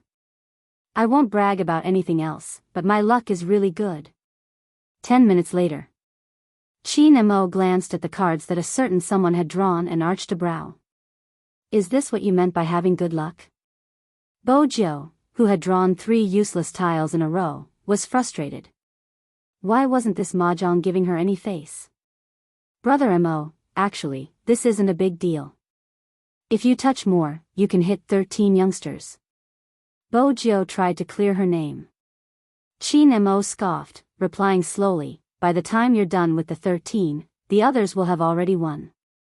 Bojo. Why did he have to say something that everyone knew? Brother Mo, didn't you say you don't know how to play? Qin Mo arched a brow and glanced at the cards on the table lazily. His voice was faint. It's such a simple game. You can learn it after one round. With that, he held onto her wrist with one hand and reached out with the other. He picked up a card and pushed it forward. Pick yourself, all colors. Everyone was stunned. Lin Feng felt even more devastated. Didn't I play this card in the last round? Captain, why didn't you eat who back then? Is that so? Qin Mo replied nonchalantly, I guess I didn't know how to play just now. I wouldn't believe you. He was obviously trying to pick himself. Lin Feng scratched his head and glanced over at baby Feng, who had said he was a thief. He was still arranging the cards. He face-bombed. Was this called a thief? It seemed like baby Feng didn't understand the word thief well enough. Bojo was delighted, starting to collect the money. Lin Feng rolled up his sleeves, preparing for a counterattack on the 3rd round. Who knew that as soon as the cards were placed on the table, she heard the person opposite her speak. Even her tone was very casual. Do you know why your luck is so bad? Bojo glanced over. Why? Because you hugged someone you shouldn't have. Qin Mo raised his hand casually, throwing out a card. Everyone, they had been wondering why their captain hadn't mentioned anything. So this was what he was waiting for. The person who shouldn't have been hugged shrunk his shoulders, biting the bunny's ear. He had a feeling that their captain would remember this for a long time. As expected. This was the third time Coco had been intercepted by his previous boss, Chinamo. He started to realize that his captain wasn't trying to win money, he was trying to attack him. Anyone who played mahjong would understand. That kind of joy when you were about to push your cards and announce your victory. But suddenly, someone was in front of you. You would feel like your entire life was gloomy. And it wasn't just the first time, it was the third time. 3 times. Coco was starting to miss the good things about his fans. Compared to his little plushies, the captain was simply not human. Ah. His teammates who were playing mahjong at the same table had to hold back their laughter. The atmosphere was exceptionally harmonious. Yin Wuya was right. It was right to relax before a big competition. At least compared to before, the layer of alienation on the surface was gone. Chin Mo won just like that. Some people even felt that their captain had never lost his memory. In that instant, he seemed to have calmed down. Even though there were too many people in this world who didn't understand and cursed. But there was one person. Ever since he created Supreme Alliance, he had never given up. He understood your passion even though he never said it. He became the support of the entire team. Even now, those people were shouting for him to leave. We all said that you would get what you give. In reality, this was wrong. Giving didn't mean you would get anything. It meant that you didn't let down what you fought for. The game started again. It was as though all emotions were swept away. Grandfather Butler even prepared beer. Everyone took a sip, flipped a peanut in their mouth, and continued to play mahjong, enjoying themselves.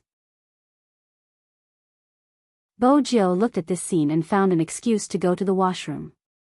Grandfather Butler didn't say anything. After he followed her out, he said, "The laptop is ready, it's in your bedroom." Since she planned to hack into the network, she wouldn't let anyone see. Bojo turned her body, moving the USB flash drive and pressing both hands on the pure black keyboard.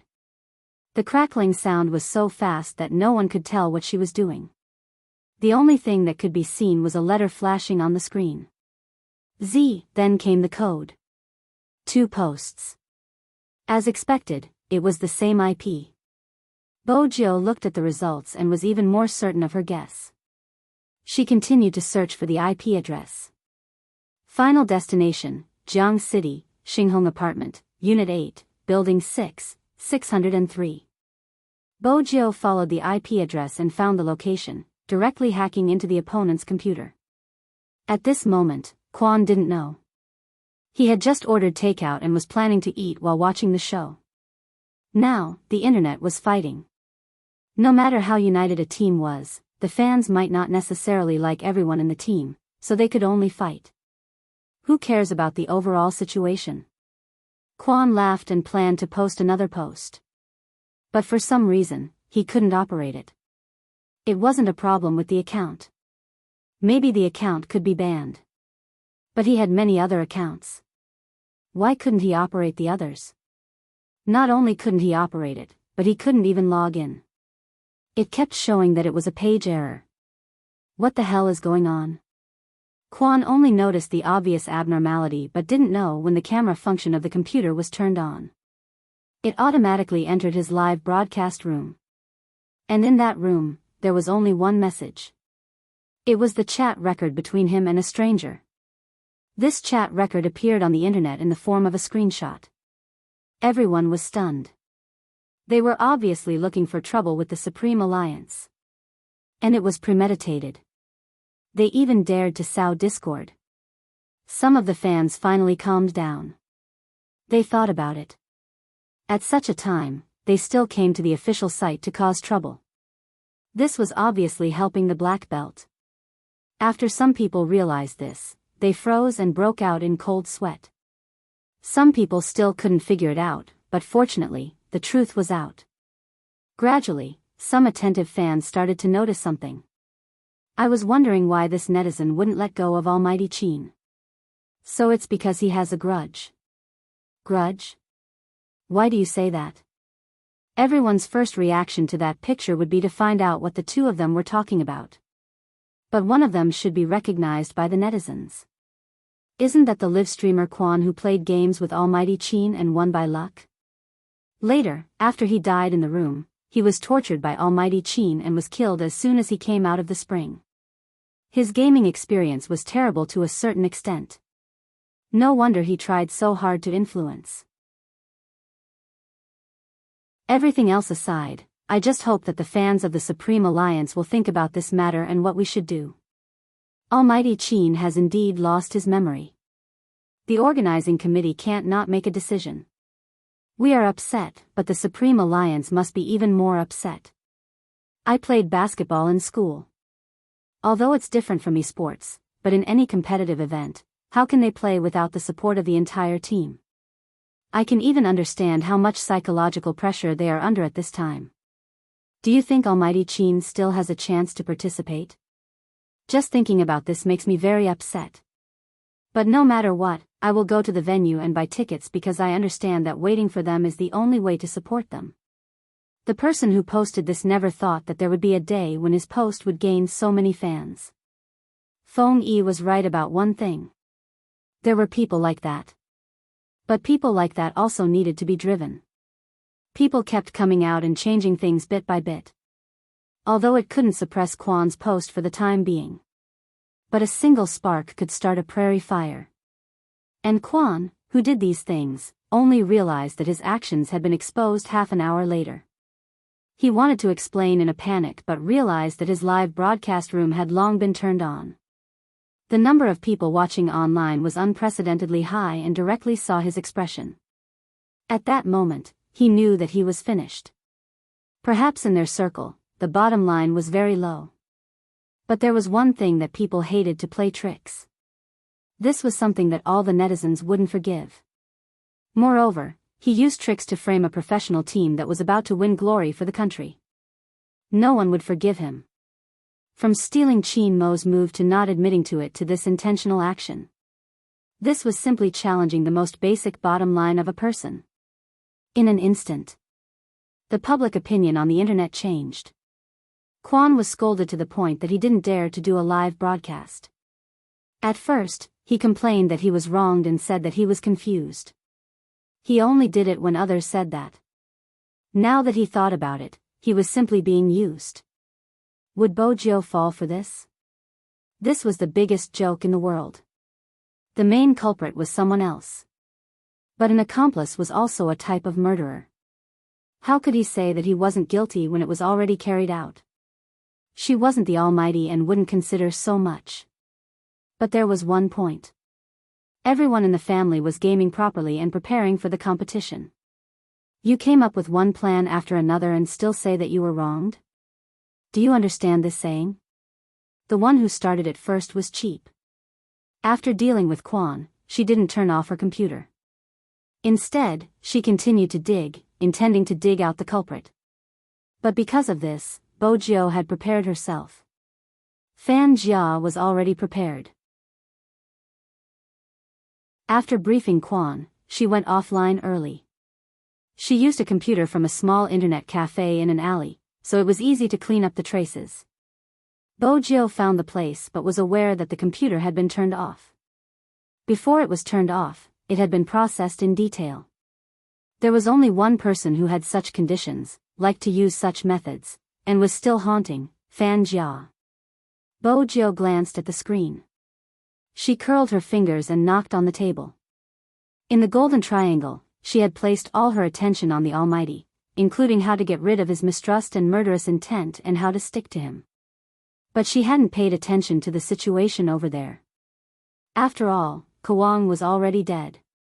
The organization had been disbanded and many of its members had been sent to China. Even the poppies had been burned, leaving nothing behind. It was to prevent the darkness from rising again. Fan Jia hadn't been caught. Bojiu frowned slightly. What followed was a vague sense of unease. She wasn't sure what she was feeling uneasy about. She stood up and was about to light a cigarette.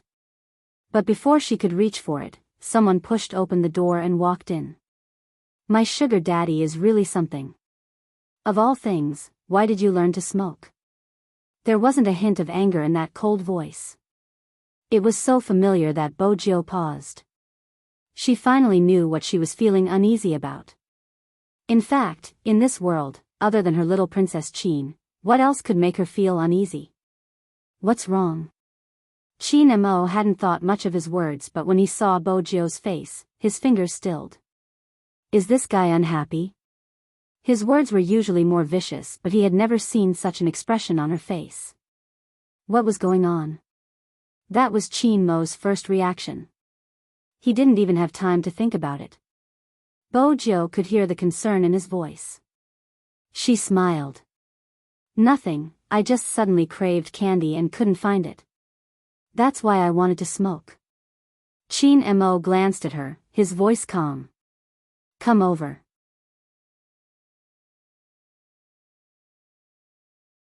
Chapter 1331. Bojo walked over. The moment she walked over, she was pulled into his embrace. She could smell the faint scent of mint and tobacco. It seemed as though even after an entire night, he would still feel refreshed. He didn't seem like someone who had just left the poker table. There's no sugar this time, there's artificial warmth, do you want it? Chin Mo's voice was faint. Bojo chuckled. Can I give you another kiss? Dream on. Chin Mo hugged her in his arms. After rejecting her, he lowered his lids and planted a light kiss on the top of her head. Bojo stilled, hugging him with a slight smile. Even the air she breathed in was sweet. The people around the table were smart enough not to ask where their captain had gone. At the start, they were still in a heated discussion. Everyone's mind was preoccupied with this matter, so it was impossible for them to fall asleep. At around 4 p.m., Feng Yi called to inform them that there was a change in the public opinion and for them to rest. Lin Feng couldn't believe his ears.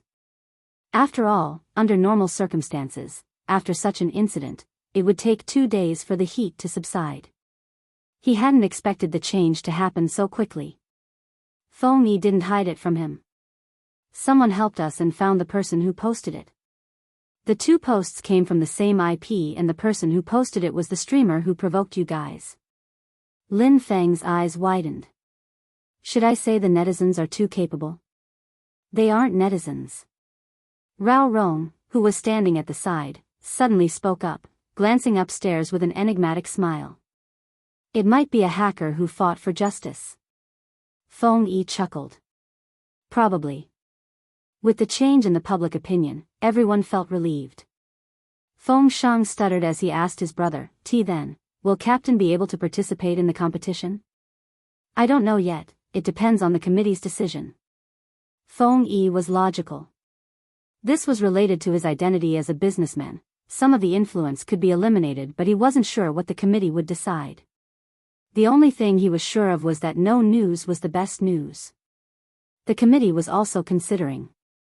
The meeting was scheduled for the next day. Supreme Alliance still had a chance. Feng Yi rubbed his temples, continuing, oh right, is Yao Yao still there? Yes. Give her the phone. All right. Shui Yao Yao took the phone in confusion. Feng Yi chuckled and said, the competition is coming up soon. This is the last interview for the team. It's a solo interview and they will definitely ask about what happened during this period of time. Get ready tomorrow. The interview will be at 9 in the morning. I'll pick you up then. Shui Yao Yao was confused. Me? Captain, Uncle Ian, and God Rao are all here. Me? Was she suitable? She had no experience, and her mechanics were not the best in the team. You're the only girl other than Little Spade. It's not convenient for her to come out, and young Master Chin can't do the interview. Don't worry, I'll be by your side during the interview, Feng Yi said in a well-ironed suit. Shui Yao Yao nodded after a moment. I understand, CEO Feng. Don't worry, I'll prepare well. For the last time. She wanted to speak up for Highness Joe, for the captain, and for the team. Everyone sitting in front of the card table seemed to know this. The captain might not be able to play, because his amnesia was a fact. It was destined to be a sleepless night. Even Bojo couldn't sleep well, even though Chin Mo was within her reach. She furrowed her brows. She didn't know why, but she dreamt of the time when she had left when they were young. She had leaned against the car window, wanting to take one last look at him. But she had forgotten that the night before, they had gotten into an argument. In 2 days, it would be the Chinese New Year. He must be preparing to return to China for Chinese New Year. He must be packing his luggage in his room. Why would he be waiting for her in the courtyard? That was why she had been so depressed that day. They had parted because of an argument. At that time, Bojo had thought that if they had parted happily, they might have been able to maintain communication. But when she had sneaked back to take a look, he had disappeared. The scene in her dream made Bojo grab Chin Mo's hand instinctively. She tightened her grip. Chin Mo's eyes deepened. What exactly was she dreaming about? Was she that sad? Chin Mo reached out and lifted her chin. After caressing it, he leaned forward and planted a kiss on her lips. This was the little gangster's favorite. But this time, it didn't change. Chin Mo looked at her face. It felt as though there was a rock pressing down on his chest. It was unusually irritating. That was enough, she was just a prey. You have already invested too much attention on her.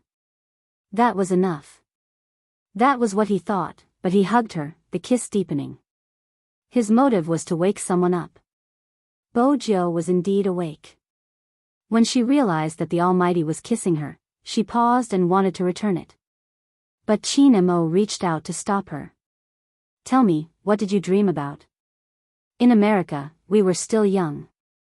We separated after a fight and I sneaked back to look for you. It was a pity that you had already returned. Bojo pursed her lips. Perhaps it was because of her small and tender face that even someone like Chin Mo could comfort her. It was just a dream. It wasn't a dream, it was real. Bojo looked into his eyes. It really happened. So, Brother Mo, promise me something. Don't leave me, alright? I'm so good-looking and rich. I can even take revenge for you in the game. Where are you going to find such a good sugar daddy? Chin Mo replied slowly, the points you mentioned are easy to find, but it isn't easy to find someone as thick-skinned as you. Bojo. She thought he had become gentler when he took the initiative to kiss her. As expected, gentler wasn't the word used on the Almighty. That's why I don't intend to waste any more effort. Chin Mo reached out to pinch her face. Coincidentally, I like your thick skin. Bojo smiled, reaching out to hug his waist. She wanted to say that it was fine if he didn't regain his memory. It would be fine as long as he was by her side. But she was worried that with his personality, he wouldn't be able to regain his memory. Thus, she decided to forget it. It was better to be together like this. This time, it wasn't a nightmare. He held her in his arms and pressed her head against his shoulder. He had no intention of letting go. The two of them were good-looking to begin with. Their posture, coupled with the faint rays of the morning sun, made them look even more beautiful. He was wearing a white sweater while she was leaning against him. Both of their sides were enough to cause a scream. But it seemed as though they belonged only to each other. The next day. The sun was just right. Chin Mo's participation was still up in the air. The outcome wasn't something anyone could control. But Feng Yi still wanted to give it a try. No one knew he hadn't slept the entire night. Except for the shadow following behind him. If it had been any other time, Feng Yi might have noticed the shadow. But right now, all he could think of was how to tell the truth about Chin Mo to the committee and the fans who no longer believed in him. He wanted to tell them that even if he had lost his memory, his instincts were still there. He was an important pillar of support for the team. Hence, Feng Yi spent 3 hours to compile a detailed introduction. There wasn't any sensational content, just Chin Mo's statistics for the day. After he was done, he started contacting the media. There wasn't any time to rest. Until he drove to Little Spade's apartment to fetch Shui Yaoyao. That was when Fan Jia knew her chance had come. That's right, she had been keeping an eye on Feng Yi's movements since yesterday.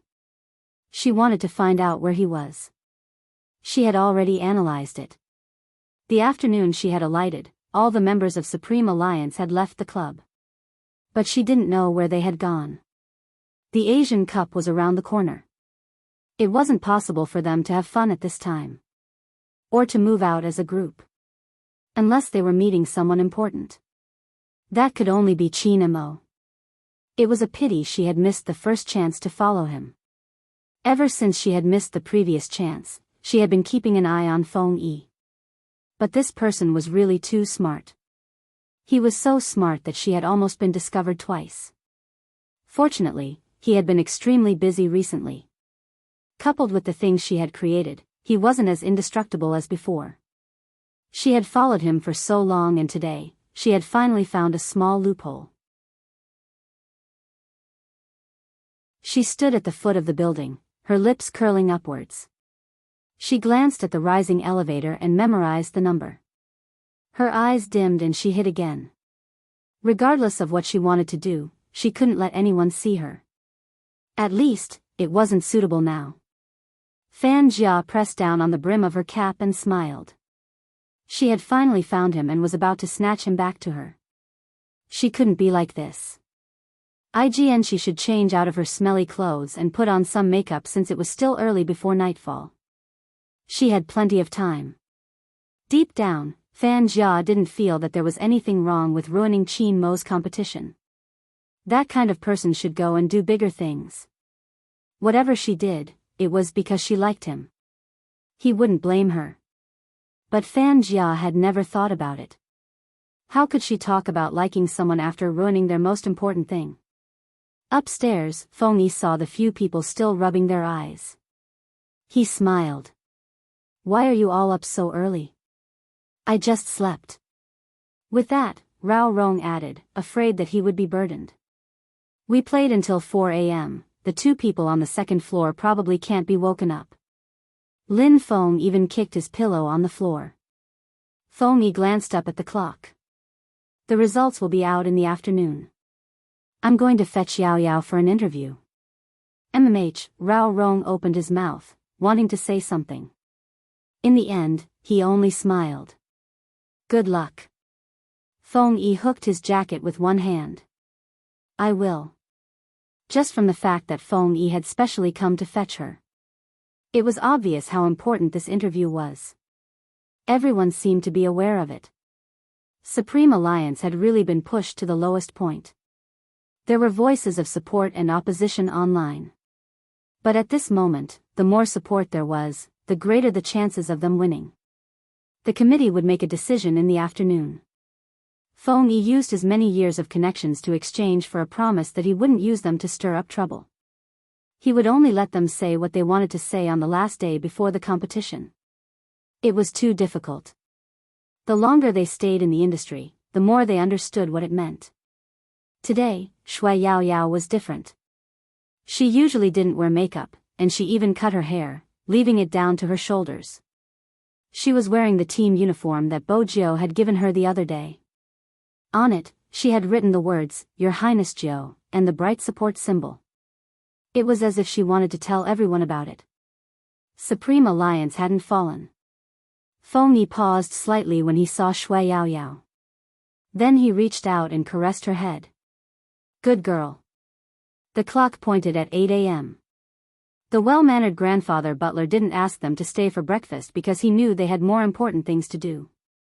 9:30 a.m. The interview room of a certain platform was ready. After Shui Yaoyao sat down, the host said, I saw your solo match, it was amazing. Thank you. Shui Yaoyao knew the host would be polite. The interviewer smiled. Can you tell us how you got to where you are now? Your growth has surprised many people. Firstly, it's because I like it, and secondly, it's because my teammates are here. Shui Yaoyao still couldn't let it go. They helped me a lot. The interviewer changed the topic, landing on the most controversial topic of the day. Recently, Supreme Alliance has attracted a lot of attention online. But this time, it's different. The previous time, it was about your vice captain, Spade Z. This time, it's your captain, China Mo. Are you feeling complicated?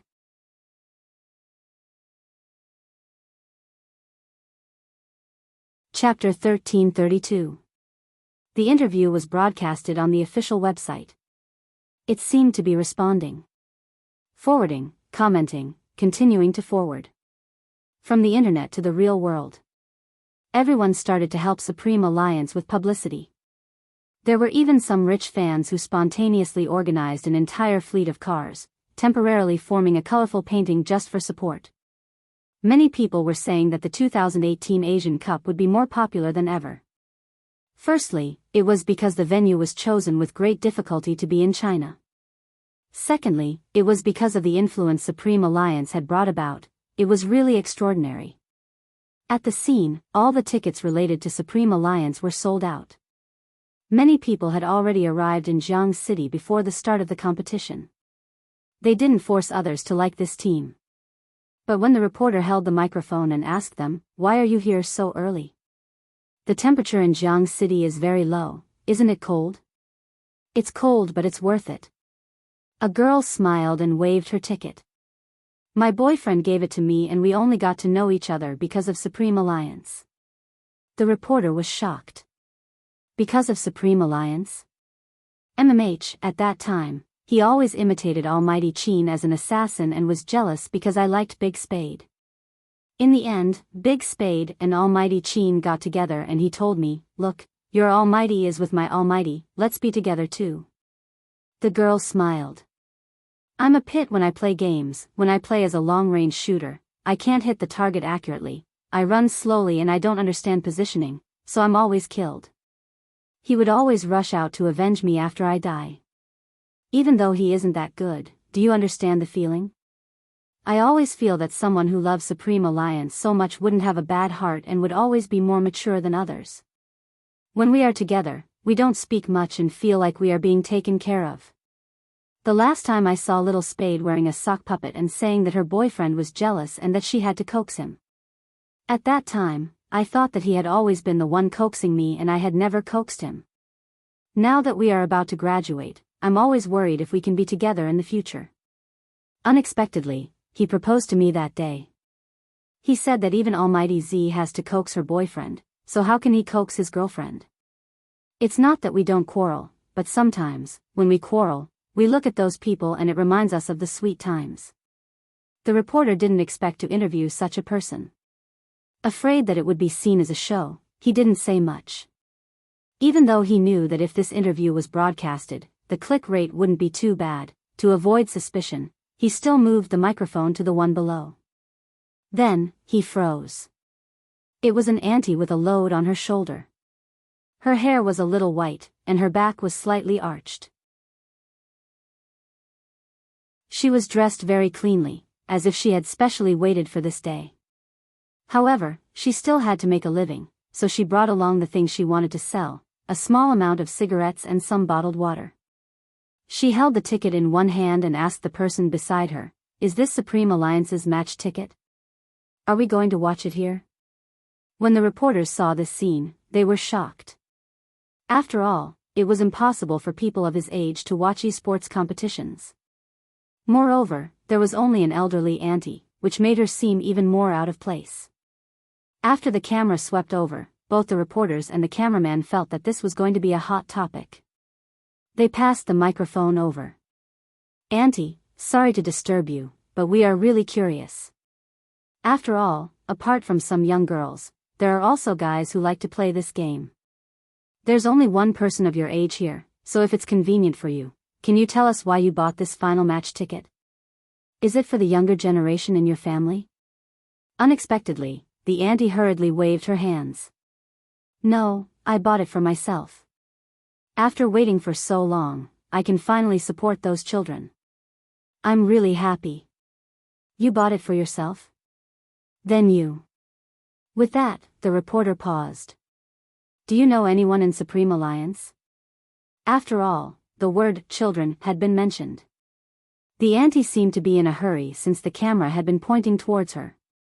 But then, she seemed to have recalled something and gradually stopped.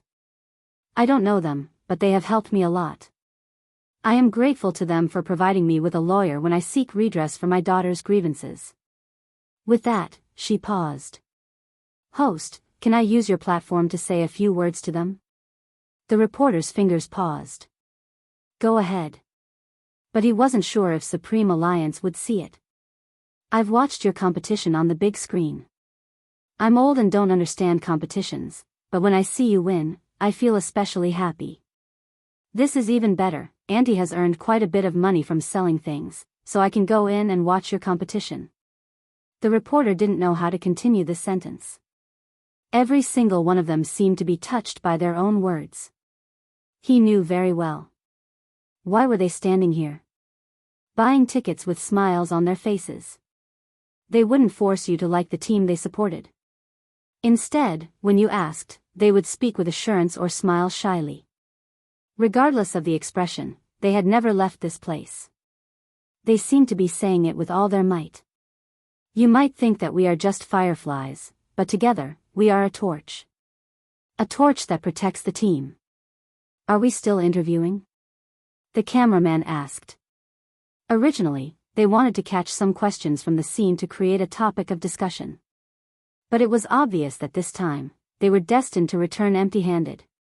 The reporter had played games before, but that was a long time ago. Back then, there wasn't even a Supreme Alliance. They didn't really like it, but the games that seemed to appear in their lives.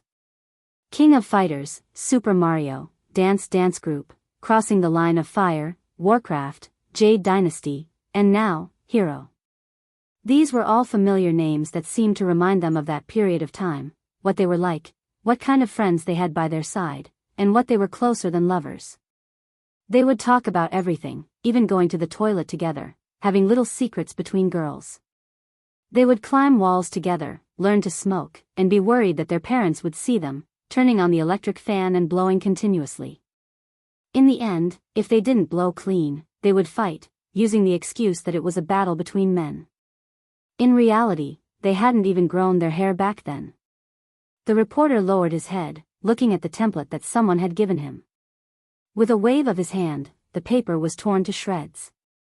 Of course we have to interview them, but we have to do it according to the actual situation. But above, I'll take responsibility. 2 words, end.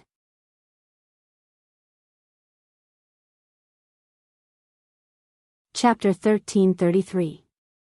Fan Jia tightened her grip when she saw the report. This was the first time she felt like she couldn't control the situation. She had assumed that even with Z around, she wouldn't be able to control the hearts of others. After all, she knew better than them how they thought. She hadn't expected someone to step forward. Fan Jia's eyes dimmed, but there was nothing she could do. She had wanted to approach them from the perspective of a fan and then poach them. Who would have thought that in the end, she would only be able to pry away a few scattered people? They weren't going to be of any use. After all, Feng Yi wasn't a pushover, he would definitely control the public relations.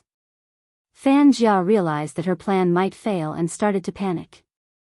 At this moment, Bo Jiu made her move. When it was time to contact young Master Tang, she wouldn't hold back. Of course, she couldn't make such a call in front of others. She found an excuse to enter the washroom. After closing the door, the call went through. She didn't say anything unnecessary, just one sentence. Fan Jia is in Jiang City. She was last seen in the old alley of the Great Wall Street. There are many inns and internet cafes there, but similarly, there are many surveillance cameras. The person on the other end laughed. Are you only going to tell me Fan Jia's location? Aren't you going to tell me your location? Or rather, where are you hiding Qin Mo? It isn't difficult for us to find him since you have to participate in the competition. That's true. Why don't you let young Master Tang handle the matter and allow the Almighty to participate in the competition? You can capture him. What do you think? Bo Jiu arched a brow, her fingers tapping on the phone as though she was negotiating. Z, do you think I don't know what you are up to? Didn't you already know that we wouldn't capture him in public? That's why you brought him to Jiang City.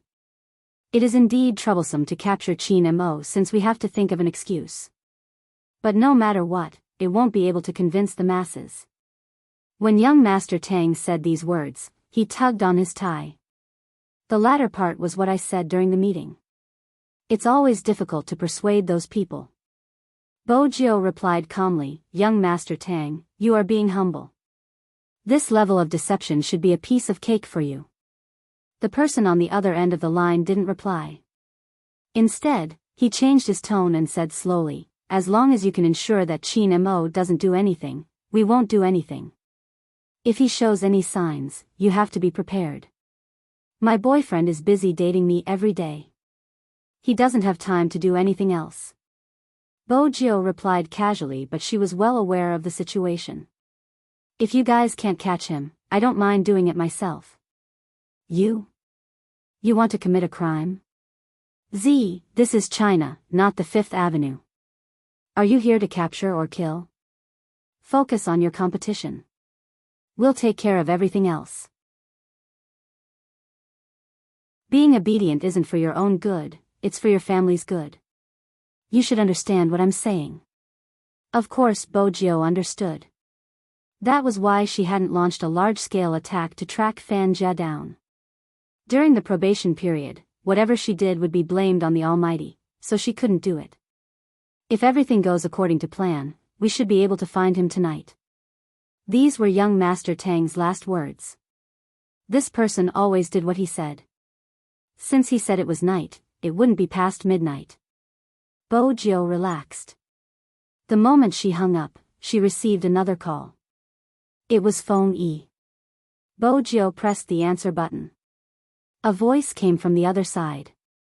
It seemed to be somewhere else, and the background noise was a little noisy. Tell those bastards not to worry. With just a few words, Bo Jiao smiled. The committee has agreed? Even though he was tired, he wanted to share his joy with someone. But the committee still needs to see how good he is. If he's still top-notch, the name list will remain the same. Bo Jiao arched a brow. What do you think? It's too late for a match, isn't it? I sent the footage of your training yesterday to the committee, they're looking for someone to analyze it. Feng Yi paused. Let's wait a little longer, the results will be out soon. A chance is better than no chance at all. All right. Bo Jiao's eyes lit up. Feng Yi was right, there was still a chance, at this moment. Within the committee, a person led the three almighties from Xiangnan into the room. The person at the front was Xiangnan's captain, Xiao Jing. Goddess Luo stood on the left while Zhao Sanpang stood on the right. Honestly, it was such a sensitive time for the committee to invite him. Zhao Sanpang was still a little apprehensive. The person sitting in the middle of the meeting smiled. Sit, don't stand. I called you here because we need you to complete a task with us. Task? Zhao Sanpang turned his head to look at his captain with a dumbfounded face. There wasn't a single ripple in his emotions. With such a comparison, he felt that he was making a fuss out of nothing. Zhao Sanpang told himself to calm down, otherwise, it would damage his divinity. But before he could adjust his sitting posture, a video appeared on the big screen.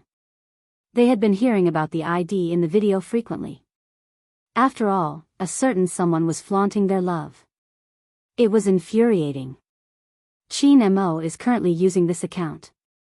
As he spoke, his gaze landed on their faces. I believe all of you have heard about the exposure on the internet. It is undeniable that Qin Mo is an outstanding esports player, but now that he has lost his memory, we can't decide if he is still suitable for the Asian Cup. The video was taken from the internet and the data is reliable. Take a look and analyze it from a technical point of view. What do you think of Qin Mo's current standards? Zhao Sanpang glared. Why did Xiangnan have to do such a thankless job? Before he could speak, his wrist was pressed down. Beauty Luo smiled, gesturing for him to tilt his head. That was when Zhao Sanpang realized that his captain had started to observe the movements of the character in the video.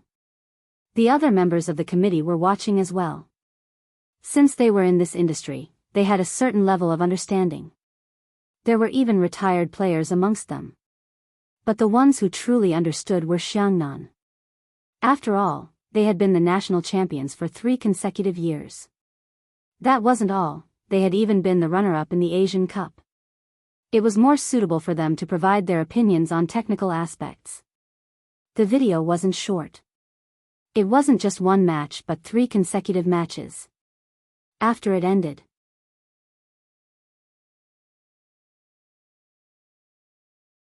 Chapter 1334. I don't think Qin Mo is suitable for the Asian Cup.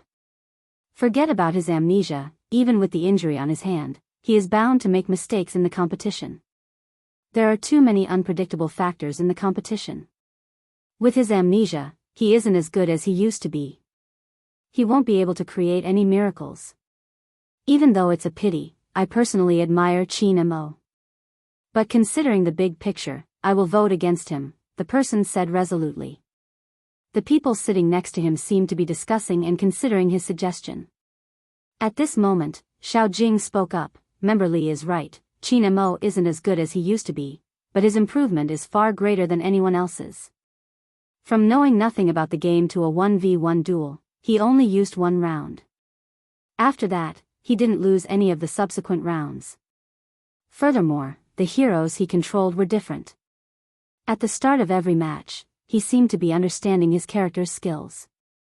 After 3 minutes, he would be able to learn them and even kill with a backhand. In the middle lane, he played as a sorcerer. It seemed casual, but every move he made was predictive. Otherwise, he wouldn't have been caught by the assassin. If anyone were to pay attention to his statistics, they would know that even though his score isn't the highest, his participation rate is 100%. These matches might seem to be controlled by the assassin, but in reality, no matter which character he plays, he is the one leading the rhythm. Furthermore, he wins every match. This game might not be difficult for professional players, but not all professional players are able to win every match. This is because other than himself, the other 4 teammates aren't controllable.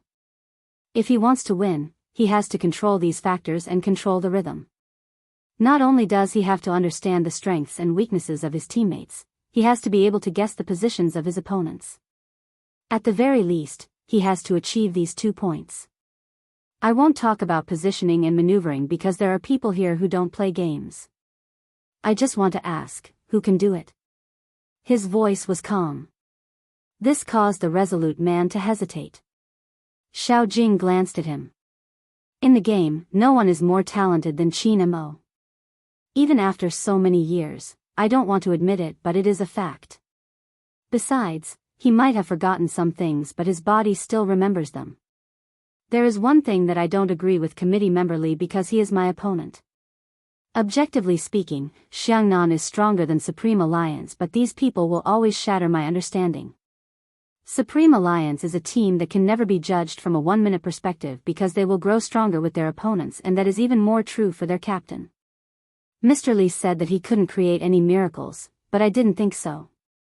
After all, many people thought that he couldn't stop me, Fat Tai, and Luo Luo all by himself.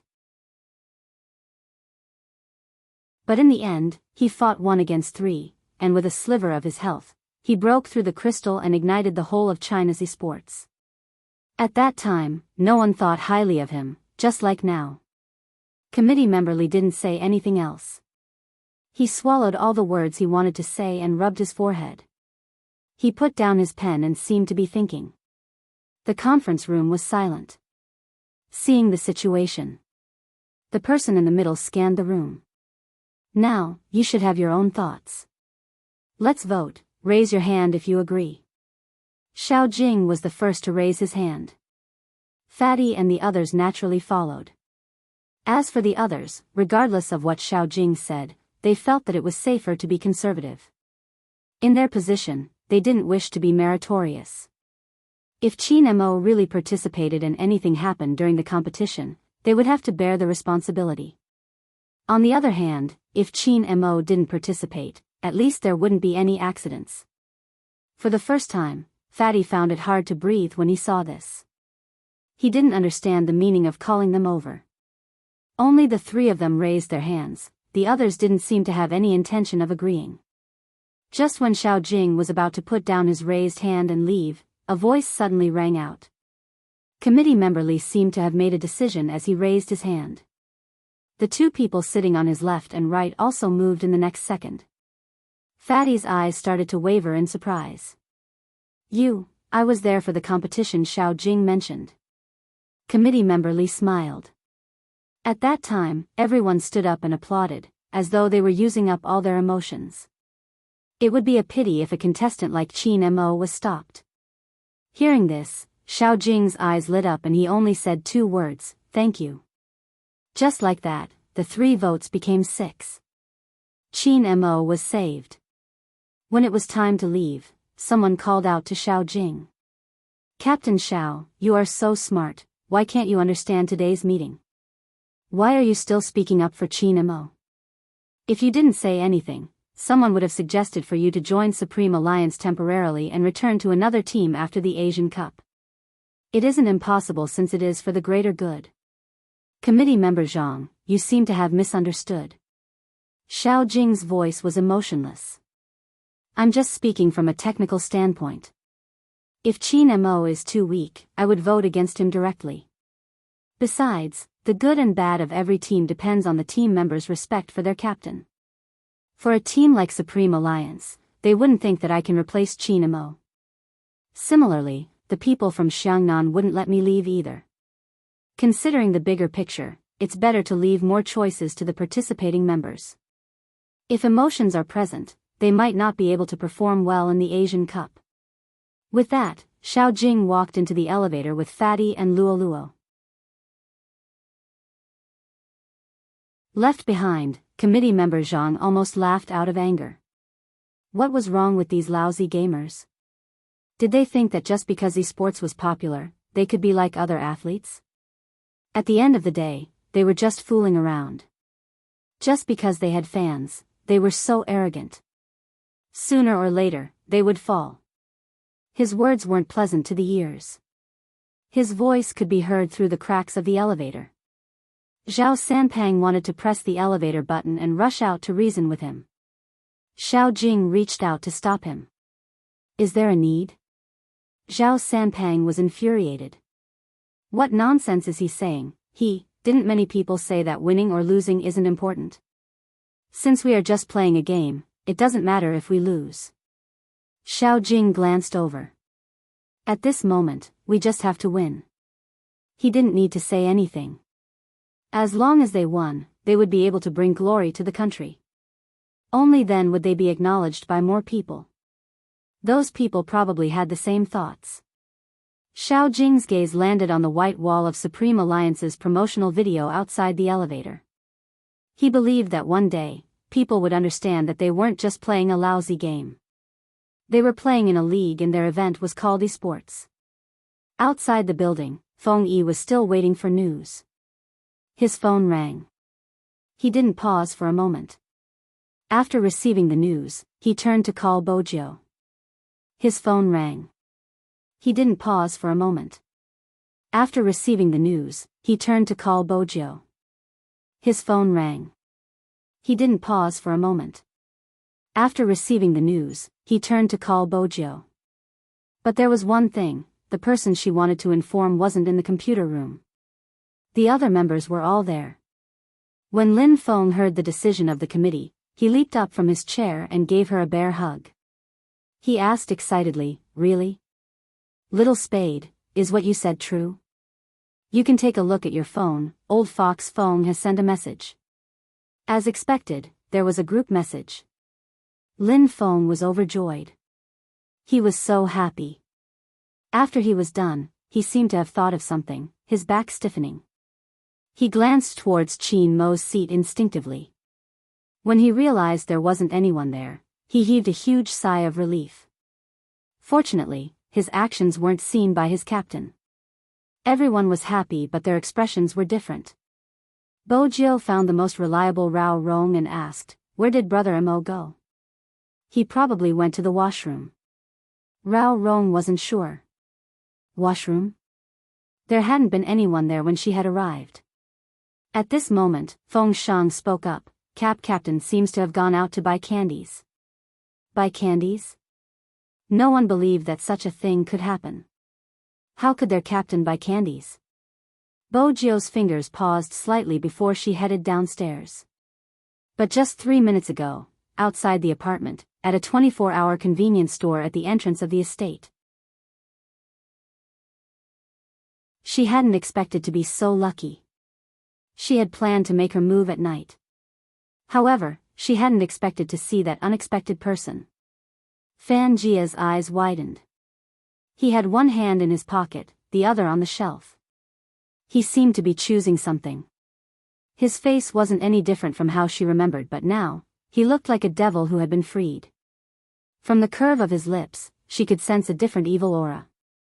Very quickly, Fan Jia realized that this was the best opportunity to make her move.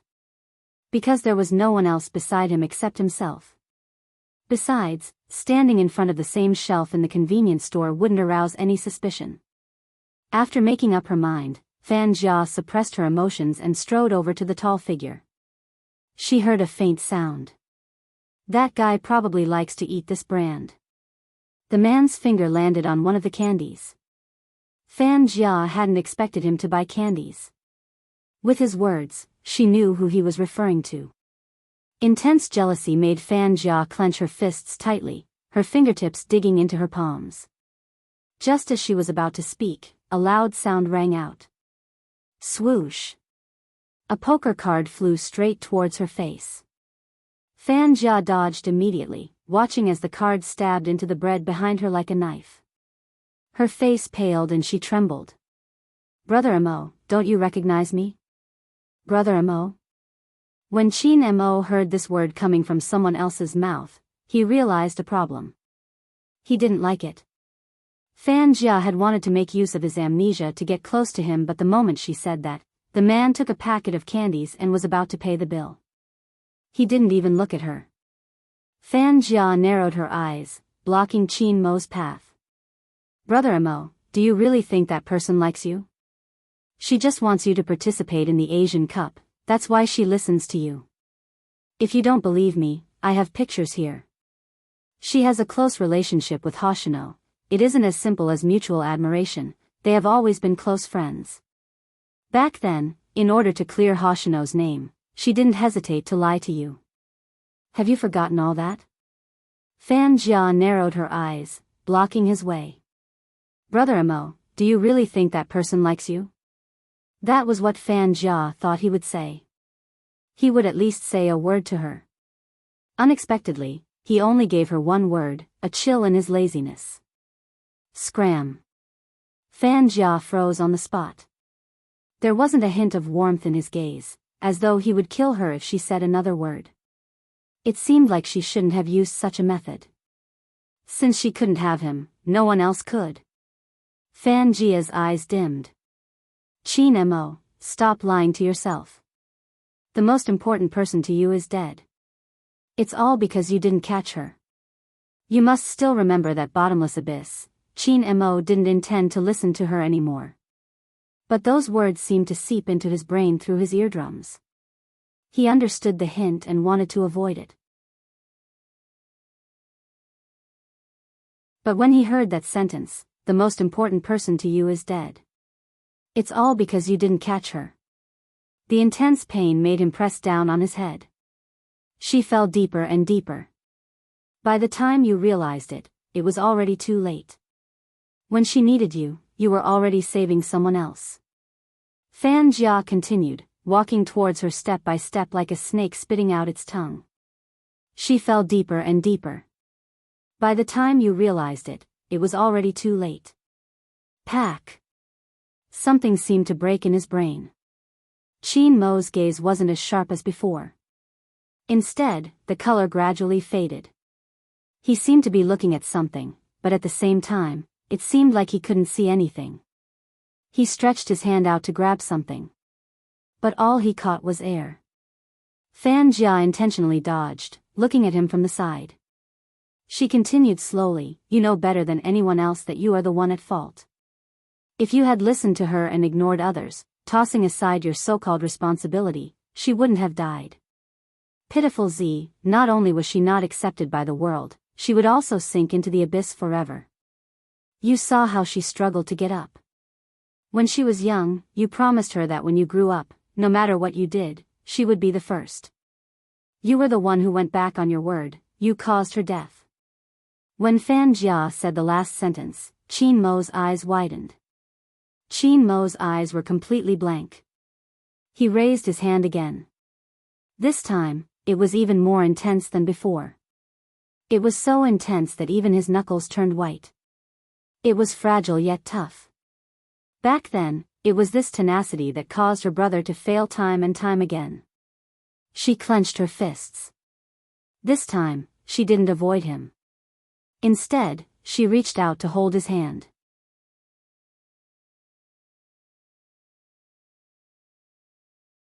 Chapter 1335.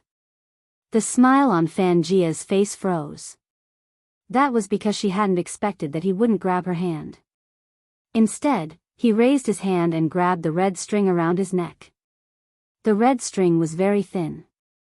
If one didn't look closely, they wouldn't be able to tell that there was an amulet tied to the other end. Fan Jia gritted her teeth when she saw this. She couldn't accept that at this stage, he was still thinking about Z, who should have died a long time ago.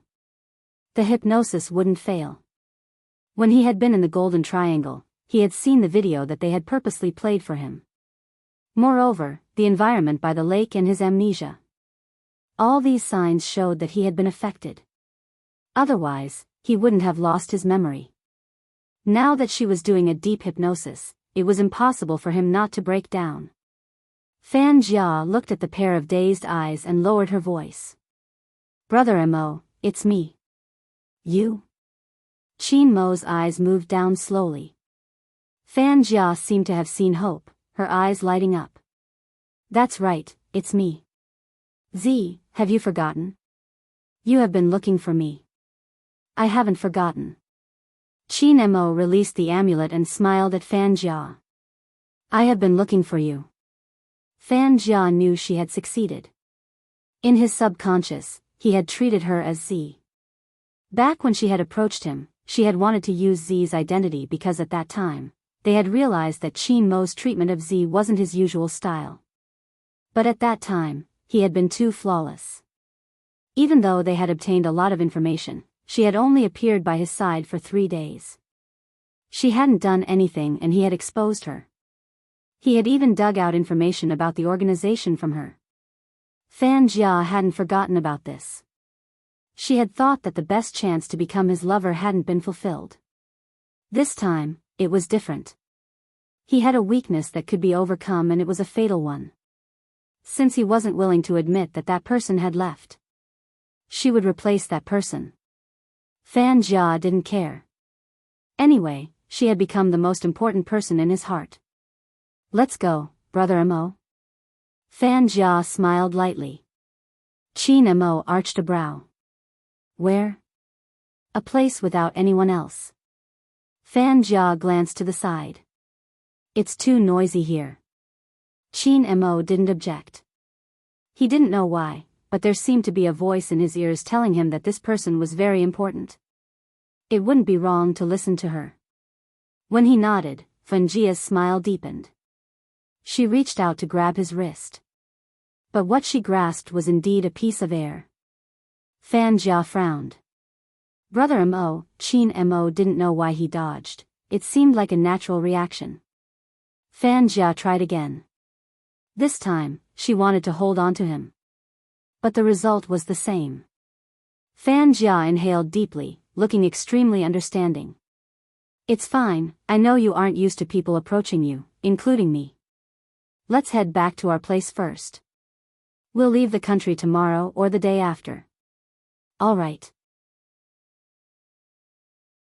Qin Mo's agreement boosted her confidence. It seemed that it was only a matter of time.